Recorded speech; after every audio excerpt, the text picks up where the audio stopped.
Welcome back. Tonight, we're drifting through the world of legendary Pokémon, those rare and powerful beings that exist somewhere between myth and reality. From the original 4 that began it all to the 74 that appear across every region today, each one carries a story and a purpose woven quietly into its world. Over the years, they've grown from a small, mysterious group into a wide pantheon of guardians, creators, and cosmic forces, shaping oceans, forests, timelines, and even the space between dimensions. Some calmed storms with a single beat of their wings, others carved continents into place, and a few who were born from distant stars or human ambition pushed too far. Before we drift any further, make sure to subscribe so once we reach 1,000 subscribers, I can reduce the ads, and tell me where you're watching from tonight.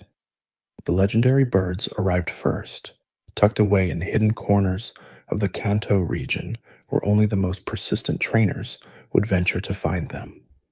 Articuno, Zapdos, and Moltres became the foundation for what legendary Pokémon could be, each one representing a force of nature that felt genuinely untouchable in those early days. They weren't just powerful creatures you could add to your team. They were rewards for exploration, proof that you'd traveled into the deepest caves and the most forgotten places. Each bird drew inspiration from mythological creatures that existed in cultures around the world, quietly connecting the Pokémon universe to our own ancient stories. Articuno carries echoes of the Persian Huma, a legendary bird said to never touch the ground and bring fortune to anyone who glimpsed its shadow passing overhead. Zapdos reflects the Native American thunderbird, a powerful spirit creature whose wing beats created thunder and whose eyes flashed with lightning. Moltres embodies the phoenix, that eternal bird of flame and rebirth that rises from its own ashes, forever cycling through death and renewal. The naming pattern for these three reveals a gentle cleverness that many players notice only years after their first encounter with them. Each name blends their elemental nature with a Spanish number, creating something that sounds both exotic and strangely familiar. Articuno combines Arctic with uno, the Spanish word for one. Zapdos merges zap with dos, meaning two. Moltres fuses molten with trace, the number 3. It's a small detail, but it adds a layer of intentionality to their design that makes them feel even more carefully crafted. Articuno possesses the ability to freeze moisture in the air around it, creating blizzards so powerful they can blanket entire mountain ranges in snow within minutes. The Pokédex entries tell us that this ice bird appears to people who are lost on icy mountains, though whether it saves them or simply watches their fate unfold remains unclear in some tellings. Its presence alone drops temperatures dramatically, and some accounts claim that when Articuno flaps its wings, the air itself crystallizes into tiny ice particles that shimmer as they fall. Zapdos generates storms through the rapid beating of its wings, and it grows stronger when struck by lightning during these tempests. The crackling energy that surrounds its body constantly builds and releases, creating the distinctive sound of electricity arcing through metal that echoes through the abandoned power plant where it makes its home. Old stories suggest that Zapdos can store tremendous amounts of electrical energy within its body, releasing it all at once in devastating displays that light up the sky for miles around. Moltres carries the power to bring early spring to any frozen land it visits, melting snow and ice through the intense heat it radiates constantly. If this firebird is injured, it will dive into the molten heart of a volcano, letting the lava heal its wounds and restore its flames to their full brilliance. Its feathers burn with such intensity that they leave trails of fire in the air as it flies, and some legends claim that a single feather from Moltres can warm an entire village through the coldest winter. The stat distribution among the three birds reveals their intended roles in battle, though Moltres often gets treated as the least valuable despite its offensive capabilities. Articuno leans heavily into defensive stats, with strong special defense and decent physical bulk that lets it weather hits while setting up icy hazards. Zapdos claims the title of fastest among the trio, using its speed and respectable special attack to strike quickly and decisively. Moltres occupies a strange middle ground, possessing solid offensive stats but lacking the speed or defensive capabilities that would make it truly dominant in competitive play. These birds have taken on various forms throughout the franchise's history, each iteration adding new layers to their mythology. The Pokémon Adventures manga introduced Thuffizer, a horrifying fusion of all three legendary birds created through twisted experimentation. This combined form possessed the powers of ice, electricity, and fire all at once, creating a being of tremendous destructive potential. Fortunately, this fusion proved unstable, and the three birds eventually separated back into their individual forms after being defeated in battle. Shadow versions of the legendary birds appeared in Pokémon Colosseum Gale of Darkness, where they became corrupted versions of their former selves. Shadow Articuno wielded Shadow Chill, a dark ice attack that struck with supernatural cold. Shadow Zapdos commanded Shadow Bolt, crackling with corrupted electrical energy.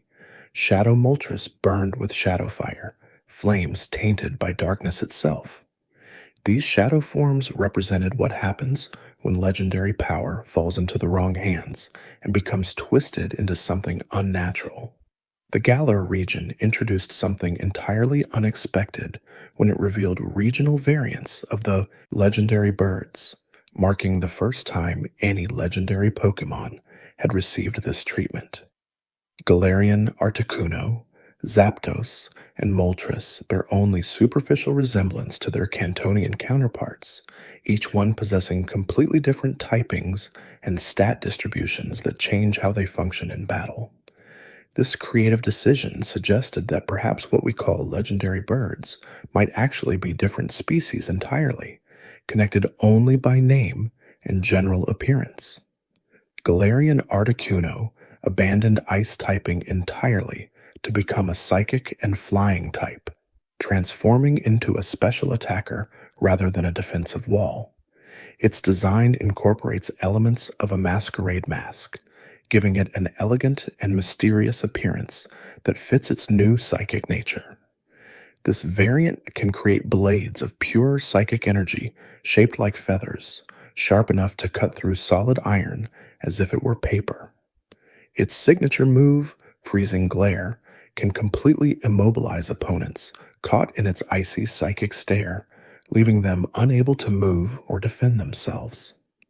Galarian Zapdos trades electrical power for pure fighting prowess, becoming a physical attacker with incredibly powerful legs that can pulverize dump trucks with a single kick. This flightless bird runs across the landscape at speeds exceeding 180 miles per hour, its powerful limbs carrying it faster than most flying Pokémon can travel through the air.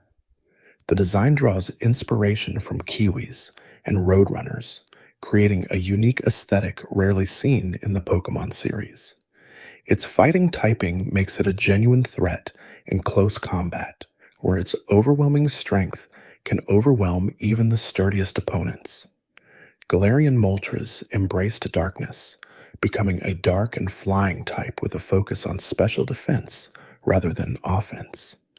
This variant radiates an aura that consumes the spirit of anything it touches, leaving behind nothing but burnt shadows on the ground where living things once stood. The transformation into a dark type gives it a sinister edge that the original Moltres never possessed, turning it from a symbol of renewal into something far more ominous and threatening. Its presence alone drains the vitality from its surroundings, creating an atmosphere of oppression and fear. Mewtwo stands as probably the most iconic legendary Pokémon ever created, a being born not from nature, but from human ambition and scientific hubris. The story of its creation involves Mr. Fuji's attempt to clone Mew, the ancestor of all Pokémon, through a series of brutal gene splicing experiments designed to create the most powerful Pokémon that could ever exist. The result exceeded all expectations, producing a psychic powerhouse whose strength far surpassed anything the natural world had created. But power came with a cost, as Mewtwo emerged from its creation, traumatized, angry, and deeply questioning its own purpose and existence. The complete story of Mewtwo's origins varies between different versions, each one adding new layers of tragedy to its birth. In the uncut story revealed in Mewtwo's origins, we learn that Mr. Fuji wasn't simply trying to clone Mew for scientific achievement. He was attempting to bring back his deceased daughter, Amber, using cloning technology. Team Rocket provided funding for this research in exchange for a superior clone of Mew that they could use for their own purposes. This version of the story adds a deeply human element of grief and desperation to Mewtwo's creation, making its existence the result of a father's inability to let go. Multiple Mewtwo exist across different continuities, a fact that surprises many fans who assume there's only one. The Gensect movie featured an entirely separate Mewtwo with a different personality and backstory, suggesting that other scientists successfully recreated the cloning process that brought the first Mewtwo into existence. In the Pokemon Adventures manga, Blaine uses cells from his own arm to complete Mewtwo's creation, establishing a biological link between trainer and Pokemon that allows them to sense each other's pain and emotions across vast distances. Regardless of which origin story you follow, Mewtwo possesses devastating psychic power that puts it far above almost anything else that existed in the original games. Its special attack stat of 154 put it 20 points ahead of any other Pokemon available in Red and Blue, making it the undisputed champion of raw offensive potential. Trainers who managed to catch Mewtwo found themselves wielding a creature that could single-handedly dismantle entire teams, its psychic abilities overwhelming nearly every opponent it faced. Generation 6 introduced not one, but two Mega Evolutions for Mewtwo, pushing its already incredible power to even more absurd heights. Mega Mewtwo X gains a fighting type alongside its psychic nature, transforming into a physical powerhouse with an attack stat of 190 that lets it demolish opponents through sheer force. Mega Mewtwo Y doubles down on special attacking, achieving a special attack of 194 that makes it one of the most powerful special attackers in the entire series. Both forms boast a base stat total of 780, tying them with Mega Rayquaza for the highest in the game, surpassed only by Eternamax Eternatus, which most players agree doesn't really count, since you can't actually use it in normal battles. Other forms of Mewtwo have appeared in various spin-off games and media, each one exploring different aspects of what this cloned Pokemon could become. Armored Mewtwo, seen in Pokemon Go and the trading card game, encases the psychic creature in a suit of protective armor designed to restrain and control its incredible power. Shadow Mewtwo emerged in Pokken Tournament, corrupted by a Shadow Synergy Stone that twisted its psychic abilities into something darker and more violent. This shadow form can even access Mega Evolution through its burst attack, creating a terrifying combination of corrupted energy and overwhelming power that few opponents can withstand. As we drift a little deeper into this topic, we find ourselves moving from the skies and laboratories of Kanto into entirely new realms of legendary power. The legendary birds and Mewtwo established what these special Pokemon could be, But they were only the beginning. Each new generation would expand the concept further, introducing legendary Pokémon tied to creation itself, to the fundamental forces that govern reality, to concepts so vast they challenge our understanding of what a Pokémon can represent.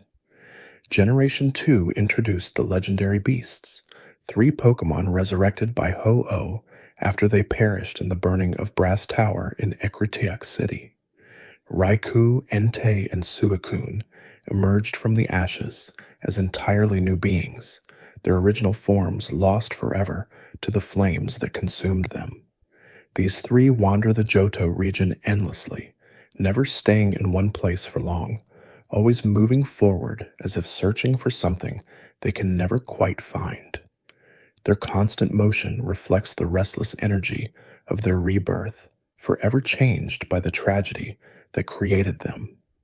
Raikou embodies the lightning that struck Brass Tower and set it ablaze, its body crackling with electrical energy that builds up as storm clouds gather overhead. The Thunder Pokémon races across the land at incredible speeds, leaving scorched earth in its wake as excess electricity arcs from its body to the ground. Its roar sounds like thunder cracking across the sky, powerful enough to shake buildings and send weaker Pokémon fleeing in terror. Ancient legends claim that Raikou can summon thunderstorms simply by being present, the atmosphere itself responding to the electrical charge it constantly generates. Entei represents the volcanic fury and purifying flame, a massive beast whose very presence raises temperatures and causes the ground to steam and crack beneath its paws. The volcano Pokémon possesses the power to create volcanic eruptions through sheer force of will, though it rarely exercises this ability except in the most dire circumstances. Its roar can level mountains, and the flames that billow from its back burn hot enough to melt steel. Some stories suggest that Entei is born anew each time a volcano forms, though whether this means multiple Entei exist or a single one migrates between eruptions remains unclear. Suicune carries the purity of the North Wind, possessing the ability to cleanse polluted water simply by touching it. The Aurora Pokémon glides across the land with impossible grace, its flowing mane trailing behind like ribbons of water frozen in mid-motion. Unlike Raikou and Entei, Suicune seems to actively seek out humans, appearing before those with pure hearts as if testing their worthiness. Crystal version elevated Suicune to the role of that game's mascot legendary, giving players the opportunity to track it down across Johto and Kanto before finally earning the chance to catch it at the Tin Tower. Ho-Oh soars above all of Johto as a symbol of hope and renewal, its rainbow wings catching the light and scattering it across the sky in brilliant prismatic displays. This legendary bird appears only to trainers with pure hearts, revealing itself to those worthy of witnessing its majesty. The Rainbow Pokémon possesses the power to resurrect the dead, as demonstrated when it brought the 3 beasts back from the ashes of Brass Tower. Its sacred fire burns with holy flames that can never be extinguished, and those touched by its ashes are said to receive eternal happiness. The legend of Ho-Oh ties deeply into Johto's history and culture, with the people of Ecruteak City building 2 towers in its honor. The Brass Tower served as a perch where Ho-Oh would roost, while the Bell Tower represented humanity's reverence for the legendary bird. When the Brass Tower burned down, claiming the lives of 3 Pokémon, Ho-Oh resurrected them as Raikou, Entei, and Suicune before departing, saddened by human carelessness. Since then, it appears only rarely, choosing those it deems worthy to receive its blessing and witness its rainbow wings spreading across the sky. Lugia dwells in the depths beneath the Whirl Islands, a psychic and flying type that serves as the guardian of the sea and master of the legendary birds. The diving Pokemon possesses such incredible power that merely flapping its wings can create storms capable of lasting 40 days and obliterating entire coastal towns. For this reason, Lugia chooses to live in isolation at the bottom of the ocean, away from civilization where its power cannot accidentally harm innocent people. Its gentle nature contrasts sharply with its devastating potential, creating a being that is simultaneously one of the most powerful and most benevolent legendary Pokemon. The relationship between Lugia and the legendary birds forms a key part of Johto's mythology, though this connection actually originated in the second Pokemon movie, rather than the games themselves. The movie depicted Lugia as the only force capable of calming Articuno, Zapdos, and Moltres when their conflict threatened to tear the world apart.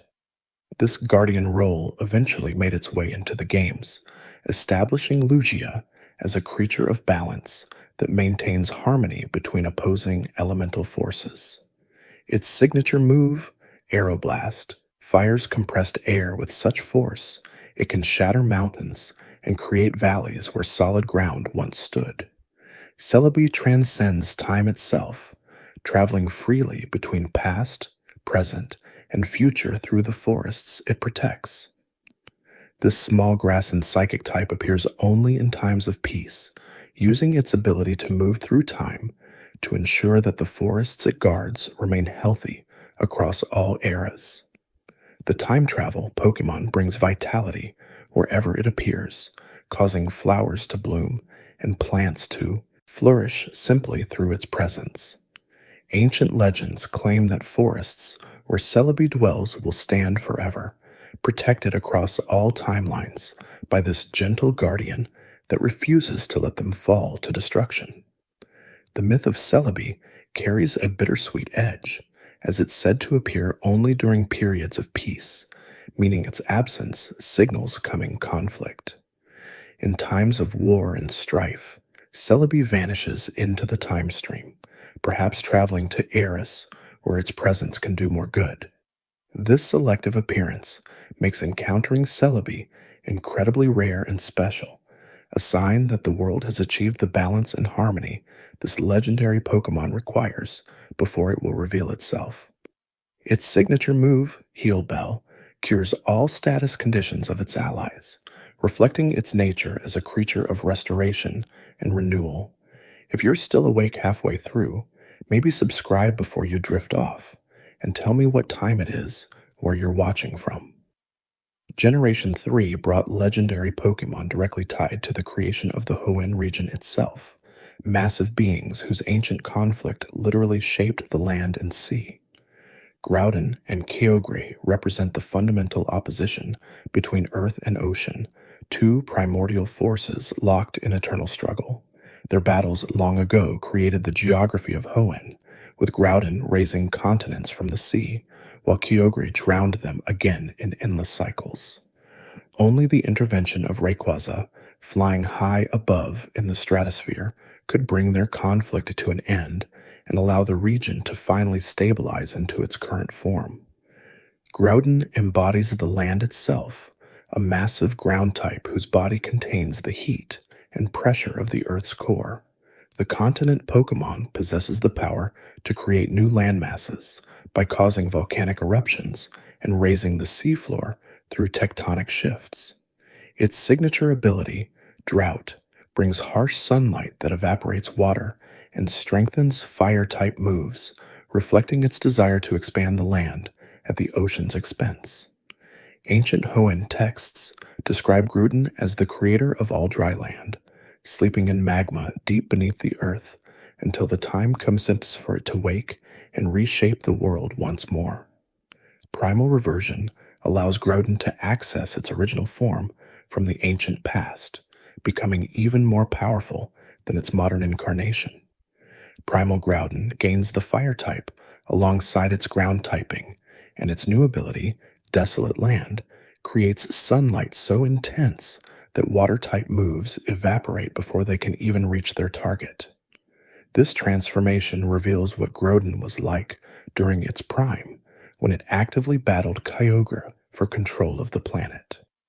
The sheer heat radiating from primal Groudon's body can melt stone and turn sand into glass, making it a walking apocalypse that reshapes the environment simply by existing within it.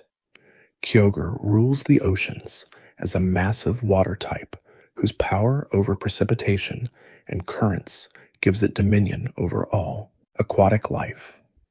The sea basin Pokémon can create massive rainstorms and tsunamis through its control of water, expanding the ocean and drowning land masses that Groudon raises.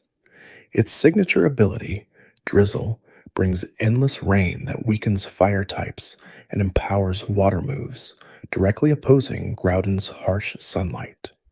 Legends say that Kyogre created the world's oceans through endless rainstorms that lasted for eons, filling every depression and valley until only the highest peaks remained above water. Primal Kyogre transforms into its original form through primal reversion, accessing the tremendous power it wielded during the Ancient Age. This form's ability, Primordial Sea, creates rain so heavy that fire-type moves are completely negated, unable to ignite in the downpour. The transformation makes Kyogre even larger and more imposing, with glowing patterns across its body that pulse with primordial energy. Ancient murals depict primal Kyogre as a force of nature that flooded the entire world, creating an ocean planet where only it could thrive until Rayquaza intervened to restore balance. Rayquaza soars through the ozone layer, far above where Groudon and Kyogre wage their eternal war. This dragon and flying type serves as the mediator between land and sea, descending only when their conflict threatens to destroy the world. The sky-high Pokémon feeds on meteorites and particles in the upper atmosphere, growing more powerful with each cosmic meal it consumes. Its signature move, Dragon Ascent, has it plummet from the sky with devastating force, striking targets with the power of a meteor impact. Ancient peoples worshipped Rayquaza as a deity that maintained balance between the warring titans below, ensuring neither could gain total victory and destroy all life in their struggle. Mega Rayquaza achieved something no other Pokémon had ever done before, accessing Mega Evolution without requiring a Mega Stone. Instead, Rayquaza must know Dragon Ascent, allowing it to Mega Evolve through its own power alone. This makes it the only Pokémon that can hold an item while Mega Evolved, giving it unprecedented versatility in battle. Mega Rayquaza's ability, Delta Stream, creates mysterious strong winds that negate the type advantages against flying types, protecting it from the ice, rock, and electric moves that would normally threaten it. With a base's stat total of 780, Mega Rayquaza ties it with Mega Mewtwo X and Y as one of the strongest Pokémon ever created. The Regi trio emerged from Regigigus's desire to create servants that could help it shape the world, golems constructed from different materials to serve different purposes. Regirock formed from clay and stone, its body constantly shedding and reforming as it repairs damage by incorporating new rocks into its structure. Regis crystallized from ice, formed during the Ice Age, so cold that even magma cannot melt its frozen body. Registeel condensed from an unknown metal, harder than any substance science has identified, completely resistant to corrosion or damage from the elements. These three golems stand as monuments to Regigigus's creative power, artificial life given form and purpose. The mystery surrounding the Regis extends to their origins and purpose, with ancient ruins across Hoenn holding clues to their creation. Sealed away in separate chambers, each Regi requires solving complex puzzles to reach, as if whoever imprisoned them wanted to ensure only the worthy could release them. The strange patterns across their bodies resemble Braille, the written language for the blind, creating an accessibility element that many players found touching and meaningful. Their robotic appearance and mechanical cries set them apart from other legendary Pokémon, making them feel like ancient machines rather than living creatures. Latias and Latios represent a rare example of legendary Pokémon with distinct gender differences, a pair of psychic and dragon types that share a deep empathic connection. These siblings possess the ability to disguise themselves as humans through their psychic powers, allowing them to move through cities undetected while observing human behavior. Latias appears as the red sibling, more playful and curious about the human world. Latios manifests as the blue counterpart, more serious and protective of its sister. Together, they guard Alto Mare, a city built on water channels where they protect the Soul Dew, a mystical gem created from the essence of their deceased parents. The Soul Dew holds tremendous power, capable of protecting entire cities from disaster when placed in specific locations that channel its energy. In the movie Heroes, the Soul Dew's power protects Alto Mare from flooding, maintaining the water channels and preventing the city from sinking into the sea. Game mechanics originally gave the Soul Dew to either Latias or Latios to hold, boosting their special attack and special defense by 50%, though later generations nerfed this overwhelming advantage. The connection between the Lati twins and the Soul Dew emphasizes themes of family and legacy, with the power of previous generations protecting those who come after. Mega Evolution granted both Latias and Latios new forms that enhanced their already impressive speed and special stats. Mega Latias gains balanced increases across its offensive and defensive capabilities, becoming a versatile special tank that can take hits while dealing consistent damage. Mega Latios focuses entirely on offense, with special attack and speed increases that make it a devastating hit-and-run attacker. Both Mega forms lose their Levitate ability in favor of Levitate. Wait, that's the same ability, because apparently Game Freak couldn't think of anything more creative for hovering psychic dragon jets. Jirachi appears for only 7 days every 1,000 years when it awakens from its long slumber, during which it can grant wishes to those pure of heart. This steel and psychic type sleeps inside a crystalline cocoon that protects it while it rests, waking only when it senses the presence of someone with a genuine wish worth granting.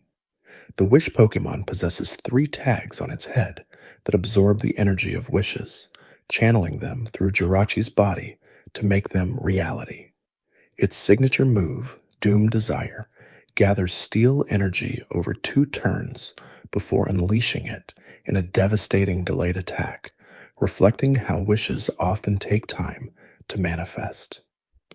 The mythology around Jirachi emphasizes the purity of wishes and the importance of wanting the right things for the right reasons.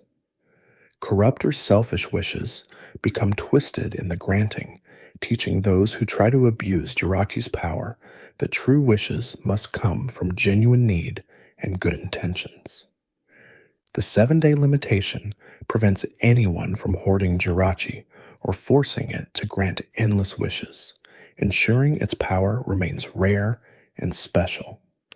Ancient legends claim that the meteor that brought Jirachi to Earth still hangs in the night sky, and once every millennium it draws close enough for Jirachi to wake and share its blessing with the world below.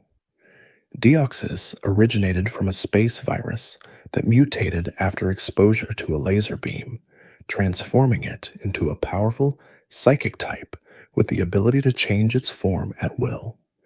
This alien Pokémon possesses intelligence far beyond most species, allowing it to manipulate its own DNA and adapt to different situations by shifting between 4 distinct forms.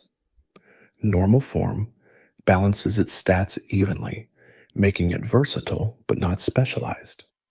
Attack form maximizes offense at the cost of all defensive capabilities, creating a glass cannon that hits devastatingly hard. Defense form inverts this, becoming nearly indestructible while sacrificing offensive power. Speed form pushes its speed stat to 180, making it the fastest Pokemon in the game while maintaining respectable attack. The story of Deoxys emphasizes themes of adaptation and survival, showing how life finds ways to persist even in the harshest environments. Born from a virus in the vacuum of space, exposed to radiation and energy that would destroy most organisms, Deoxys not only survived, but evolved into something magnificent. Its ability to change forms represents the ultimate expression of adaptation, becoming whatever it needs to be to overcome any challenge. The crystalline structure in its chest serves as its brain, and damage to this core causes Deoxys immense pain, making it one of the few legendary Pokémon with a clear weak point. Another quiet detail appears when we look closer at Generation 4, which expanded the concept of legendary Pokémon to include the very creators of the Pokémon universe itself. Dialga, Palkia, and Giratina emerged from Arceus to govern time, space, and antimatter, respectively, forming a trio of such cosmic power that their conflicts could unravel reality itself. These creation trio members represent fundamental aspects of existence, forces that must remain in balance or risk tearing apart the fabric of the universe they were created to maintain. Dialga controls all of time, possessing the power to slow, stop, or reverse the flow of temporal progression at will. The steel and dragon type embodies the relentless forward march of seconds into minutes, into hours, into eternity, an unstoppable force that governs when things happen and in what sequence. Its signature move, Roar of Time, distorts temporal flow so severely that even Dialga must rest afterward, unable to act for a full turn as it recovers from the strain of manipulating such fundamental forces. The diamond embedded in its chest represents the crystallization of time itself, and legends say that time began flowing when Dialga drew its first breath. Ancient Sinnoh myths describe Dialga's birth at the moment creation began, when nothingness gave way to existence, and time started its endless march forward. Without Dialga, the concept of sequence would not exist, and then everything would happen simultaneously in a chaotic mess of events with no cause or effect. The temporal Pokémon resides in a dimension parallel to our own, maintaining the flow of time from outside normal space. Its presence in the mortal world creates temporal distortions, areas where time flows at different speeds or occasionally reverses entirely, aging objects backwards or freezing them in eternal moments. Palkia governs space itself, wielding complete control over the physical dimensions that allow matter to exist in relation to other matter. This water and dragon type can distort space to create new regions or collapse existing ones, effectively rewriting the layout of reality through sheer force of will. Its signature move, Spatial Rend, tears the holes in the fabric of space itself, creating wounds in reality that deal devastating damage and have an increased critical hit rate. The pearl embedded in its shoulder represents the expansion of space, and myths claim that space began spreading when Palkia first extended its limbs. The relationship between Palkia and Dialga defines much of Sinnoh's legendary lore, as these two beings represent inseparable aspects of the universe that nevertheless exist in constant tension. Time cannot exist without space to flow through, and space holds no meaning without time to give it sequence and change. Yet their powers oppose each other fundamentally, with temporal control clashing against spatial manipulation in ways that threaten to tear apart reality when they fight.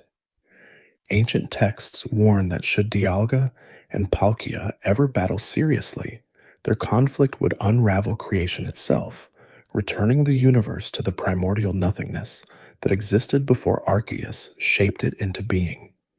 Giratina embodies antimatter and dwells in the distortion world, a twisted realm where the normal laws of physics do not apply. Banished by Arceus for its violence and destructive tendencies, this ghost and dragon type rules over a dimension of reversed gravity, impossible geometry, and constantly shifting platforms that defy logical explanation. The distortion world serves as a mirror to our own reality, existing alongside it, but separate, connected through tiers in space-time that Giratina can use to pass between realms. Its signature move, Shadow Force, allows it to slip into another dimension entirely, becoming intangible before reappearing to strike with tremendous force. The reason for Giratina's banishment varies between interpretations, though most agree it involved excessive violence or a challenge to Arceus's authority. Some versions suggest Giratina attacked the other members of the creation trio, forcing Arceus to imprison it where it could not harm them. Others propose that Giratina's antimatter nature made it fundamentally incompatible with what's normal reality, requiring its exile not as punishment, but as necessity. Regardless of the reason, Giratina clearly resents its imprisonment, as evidenced by its immediate aggression when encountered and its attempts to drag the player into the distortion world in Platinum. Origin Form reveals Giratina's true appearance when it exists within the distortion world, transforming from a serpentine creature into something more insectoid and unsettling. 6 spectral wings or legs extend from its body, allowing it to float through the reversed gravity of its domain. This form swaps its defensive stats for more offense-oriented ones, and its ability changes from pressure to levitate, making it immune to ground-type moves. The transformation that emphasizes how Giratina is a creature of its environment, most powerful and comfortable in the twisted realm it has been forced to call home. Uxie, Mesprit, and Azelf emerged from Arceus to bring knowledge, emotion, and willpower to the world, completing the creation of conscious life. These 3 small psychic types dwell at the bottom of 3 different lakes across Sinnoh, connected through an invisible network that links their minds across vast distances. According to legend, when they were born, humans gained the ability to solve problems, feel emotions, and make determined choices. Without these 3 beings, humanity would lack the fundamental aspects of consciousness that separate us from simple animals operating on instinct alone. Uxie represents knowledge and memory, possessing every bit of information that has ever been known by any living thing. The knowledge. Pokémon keeps its eyes closed at all times, because any being who looks into them has their memory instantly wiped clean, forgetting everything they ever knew. This devastating defensive mechanism ensures that no one can easily capture or control Uxie, as simply approaching it with hostile intent risks losing yourself entirely. Legends claim that Uxie taught humans their first words and showed them how to record information, giving our species the gift of accumulated knowledge that allows each generation to build on the discoveries of those before. Mesprit embodies emotion and empathy, the ability to feel joy, sorrow, love, and all the complex feelings that make life meaningful, the emotion.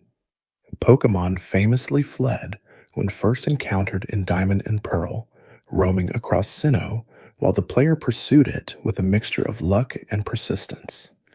Its signature ability to sense and manipulate emotions makes it deeply connected to the emotional state of those around it, and some legends suggest that Mesprit visits people in their dreams to help them process difficult feelings. The gift of emotion allowed humanity to form bonds and societies, connecting individuals through shared feelings that transcend simple survival needs. Azelf provides willpower and determination, the strength of spirit that allows beings to pursue goals despite obstacles and setbacks. The willpower Pokemon can completely paralyze anyone who harms it, as if their will to move vanishes entirely when faced with its anger. This defense mechanism reflects how willpower connects directly to our ability to act, and without determination, we become frozen, unable to commit to any course of action. Ancient stories credit Azelf with giving humanity the drive to explore, to build, and to strive for improvement, planting the seed of ambition that pushes us to achieve more than simple survival. The Lake Guardians share a unique connection to the creation trio, serving as limiters that prevent Dialga, Palkia, and Giratina from using their full power. The red chains forged from Lake Guardian gems can bind and control the creation trio, though doing so causes the Lake Guardians immense pain as their essence is forcibly extracted and weaponized. Team Galactic's plan in Diamond and Pearl revolved around capturing the Lake Guardians and using them to summon and control either Dialga or Palkia, demonstrating the dangerous potential of these small psychic types, despite their benign appearance and gentle natures. Heatran stands as an unusual legendary Pokemon, unique in that it can be either male or female, despite being part of the legendary classification. This fire and steel type dwells in volcanic chambers, feeding on molten lava and using its cross-shaped feet to cling to walls and ceilings inside magma tubes. The Lava Dome Pokemon possesses blood that runs so hot it boils inside its body, requiring constant temperature regulation to prevent it from literally cooking itself from the inside. Its signature ability, Flash Fire, makes it immune to fire-type moves and powers up its own flames when hit, allowing it to thrive in volcanic environments that would instantly incinerate most other Pokemon. The myths surrounding Heatran suggest it was born when lava hardened during a volcanic eruption, cooling into a living creature that retained the heat and power of molten rock. Unlike many legendary Pokemon, with clear roles as guardians or creators, Heatran simply exists, dwelling in the deepest volcanic chambers where it can feed and rest. This more animalistic nature makes it feel less like a god and more like an extremely rare and powerful species that happens to be classified as legendary. Its ability to breed in the game's code, despite being legendary, further emphasizes this unusual status, though Game Freak disabled actual breeding to maintain legendary exclusivity. Regigigas towers above the other Regis as their creator and master, a colossal normal type that literally shaped continents through its tremendous physical strength. According to legend, Regigigas pulled the continents into their current positions using ropes, dragging massive land masses across the ocean to create the world's geography.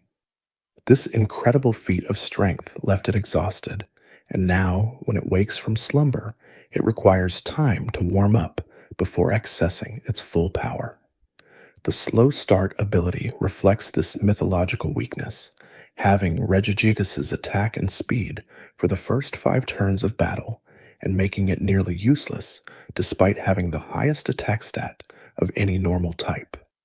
The tragedy of Regigigas lies in how its signature ability completely undermines its legendary status, transforming what should be an overwhelming force of nature into a liability that opponents can easily handle.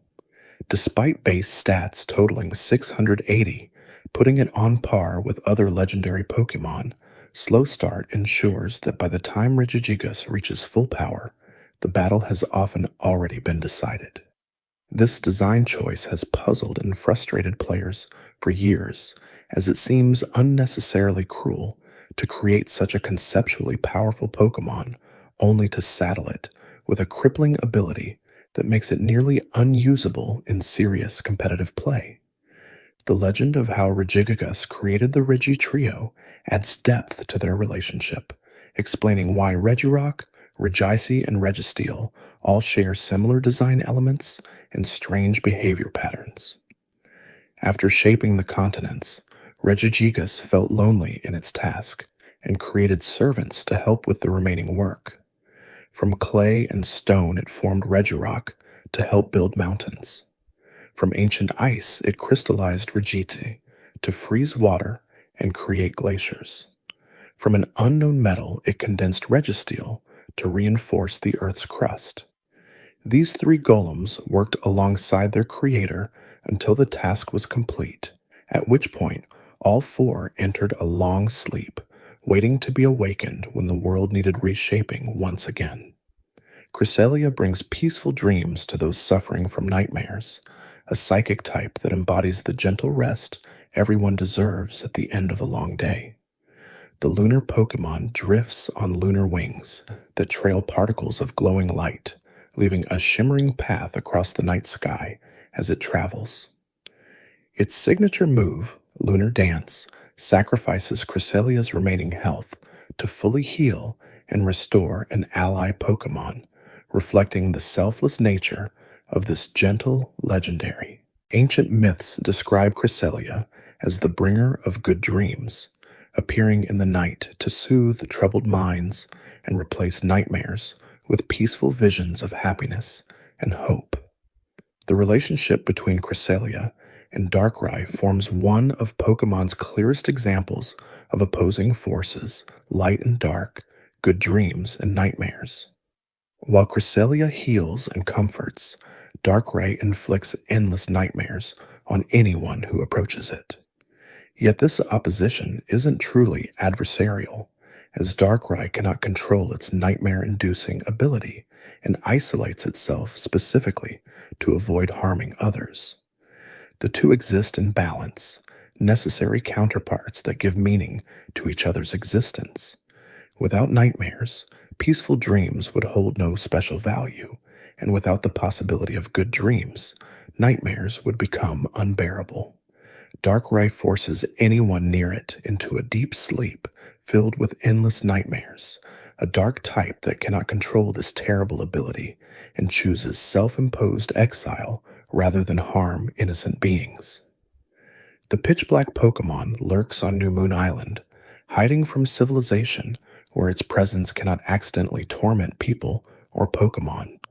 Its signature move, Dark Void, puts opponents to sleep with a shadowy void that fills their minds with terrible visions. Despite its fearsome power and sinister appearance, Darkrai is fundamentally a tragic figure cursed with an ability it never wanted and forced into loneliness to protect others from itself. The movie Rise of Darkrai revealed a more sympathetic portrayal of this misunderstood legendary, showing how it protected a town from Dialga and Palkia's battle, despite knowing the townspeople feared and hated it. This depiction emphasized that Darkrai's nightmares are not malicious, but rather an unfortunate side effect of its nature, something it would stop if it could. The movie's Darkrai sacrificed itself to save the town, demonstrating that even a Pokémon associated with darkness and bad dreams can act with nobility and selflessness when the situation demands heroism. Shaman exists in two distinct forms, land form and sky form, representing the gratitude that fills the world when people appreciate nature's beauty. This grass type, or grass and flying type, absorbs toxins from the atmosphere and purifies them, releasing clean air in a process that makes polluted areas bloom with flowers overnight. The Gratitude Pokémon migrates to flower fields during specific seasons where hundreds of shaman gather to create massive displays of gratitude that transform barren landscapes into gardens of impossible beauty. Its signature move, Seed Flare, creates an explosion of life energy that may sharply lower the target's special defense, overwhelming them with raw, natural power. Skyform transforms Shaman from a small hedgehog-like creature into something resembling a graceful deer or dog with flowing features and the ability to fly. This form can only be accessed during the day and requires Shaman to be holding a Gracidia flower, a special bloom that reacts to its gratitude energy. Sky form possesses drastically different stats from land form, trading defensive bulk for speed and offense that make it far more viable in competitive battles. The transformation reflects how gratitude can elevate and change us, taking something small and humble and allowing it to soar above previous limitations. The mythology around Shaimen emphasizes themes of appreciation and reciprocity, teaching that expressing gratitude for nature's gifts allows those gifts to flourish and multiply. Ancient cultures would offer thanks to Shaimen after successful harvests, believing that showing appreciation ensured future abundance. The flowers that bloom in Shaimen's wake symbolize how gratitude creates beauty and new growth, transforming even the most damaged environments into places of life and color. This gentle philosophy makes Shaimen one of the more wholesome legendary Pokémon, its entire existence built around positive emotions and healthy relationships with the natural world. Arceus stands above all other Pokémon as the creator of everything, the original one who emerged from nothingness and shaped existence itself. This normal type possesses the ability to change into any type through the use of plates, ancient artifacts that contain fragments of Arceus's creative power. The legend describes how Arceus hatched from an egg in a place where nothing existed, then created Dialga, Palkia, and Giratina to govern time, space, and antimatter. After establishing the fundamental structure of reality, it created Uxie, Mesprit, and Azelf to bring consciousness, emotion, and willpower to living beings. With the universe complete, Arceus entered a deep sleep, watching over creation from a place beyond normal perception. The plates that allow Arceus to change types each represent a different aspect of creation, 17 tablets inscribed with the essence of each type's fundamental nature. Holding a plate transforms Arceus into that type and boosts moves of that type by 20%, making it incredibly versatile and allowing it to adapt to any situation.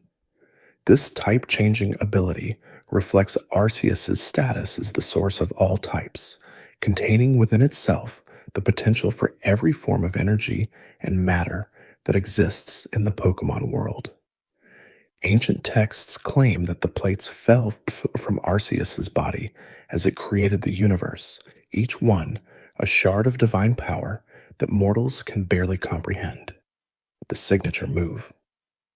Judgment calls down beams of light that change type based on which plate Arceus holds, creating a devastating attack that can exploit weaknesses no matter what type the opponent might be. This move literally judges the target, weighing them and finding them wanting before striking with purifying light.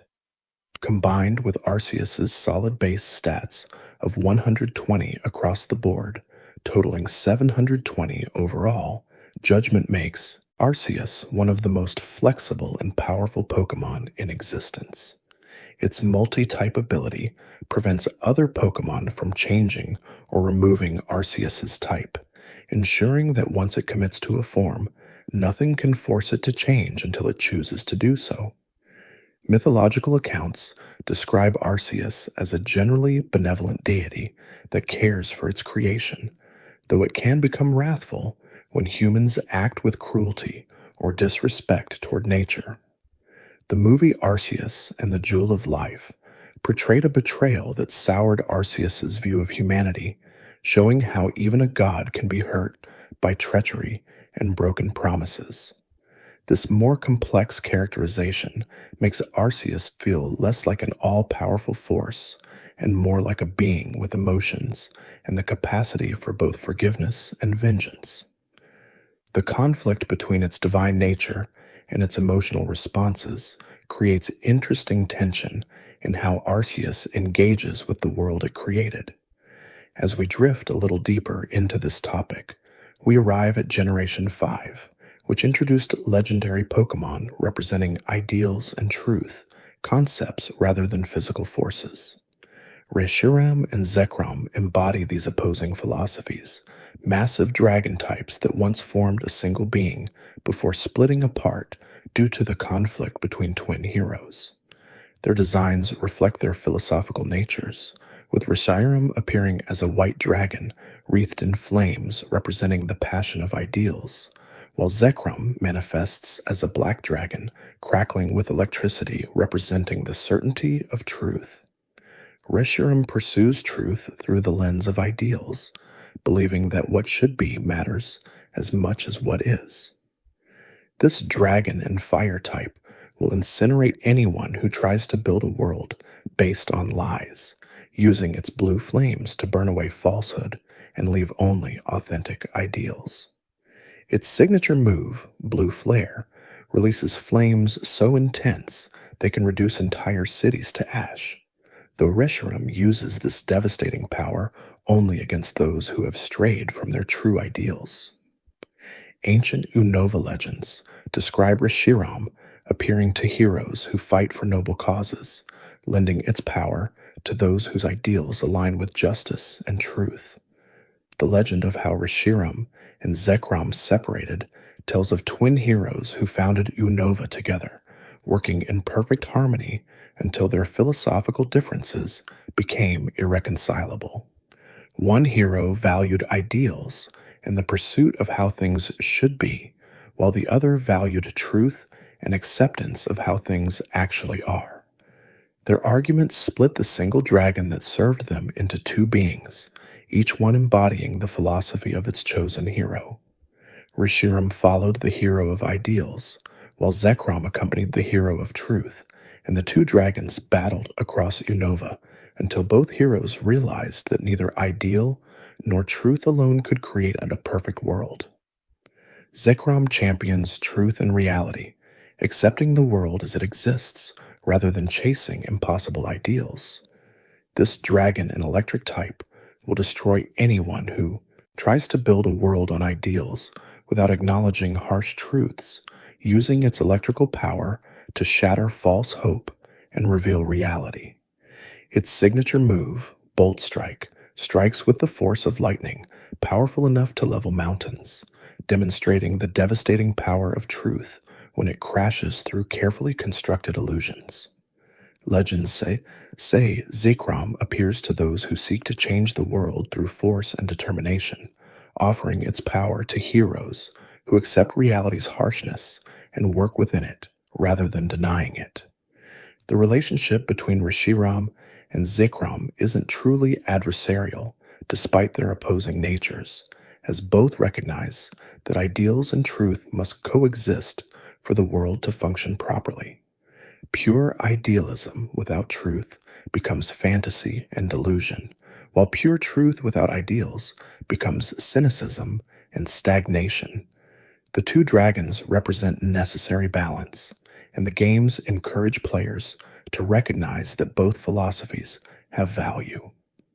Black version gives the player Reshiram after choosing to pursue truth, while white version provides Zekrom after dedicating yourself to ideals, creating a deliberate reversal that emphasizes how truth and ideals intertwine and depend on each other.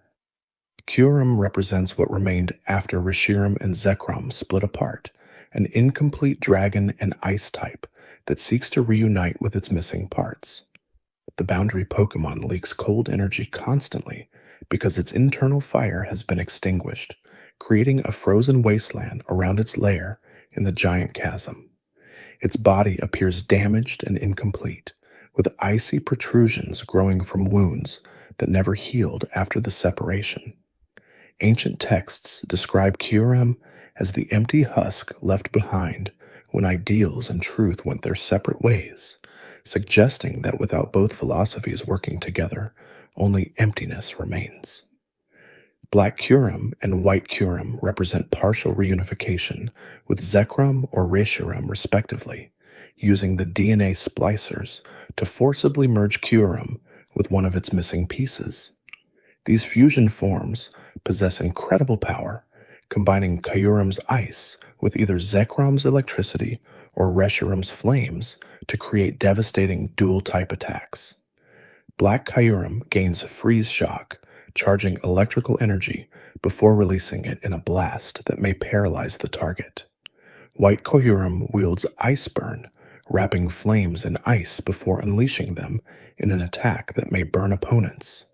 Both forms hint at what the original dragon must have been like before its separation, though even combined, they remain incomplete without all three parts unified.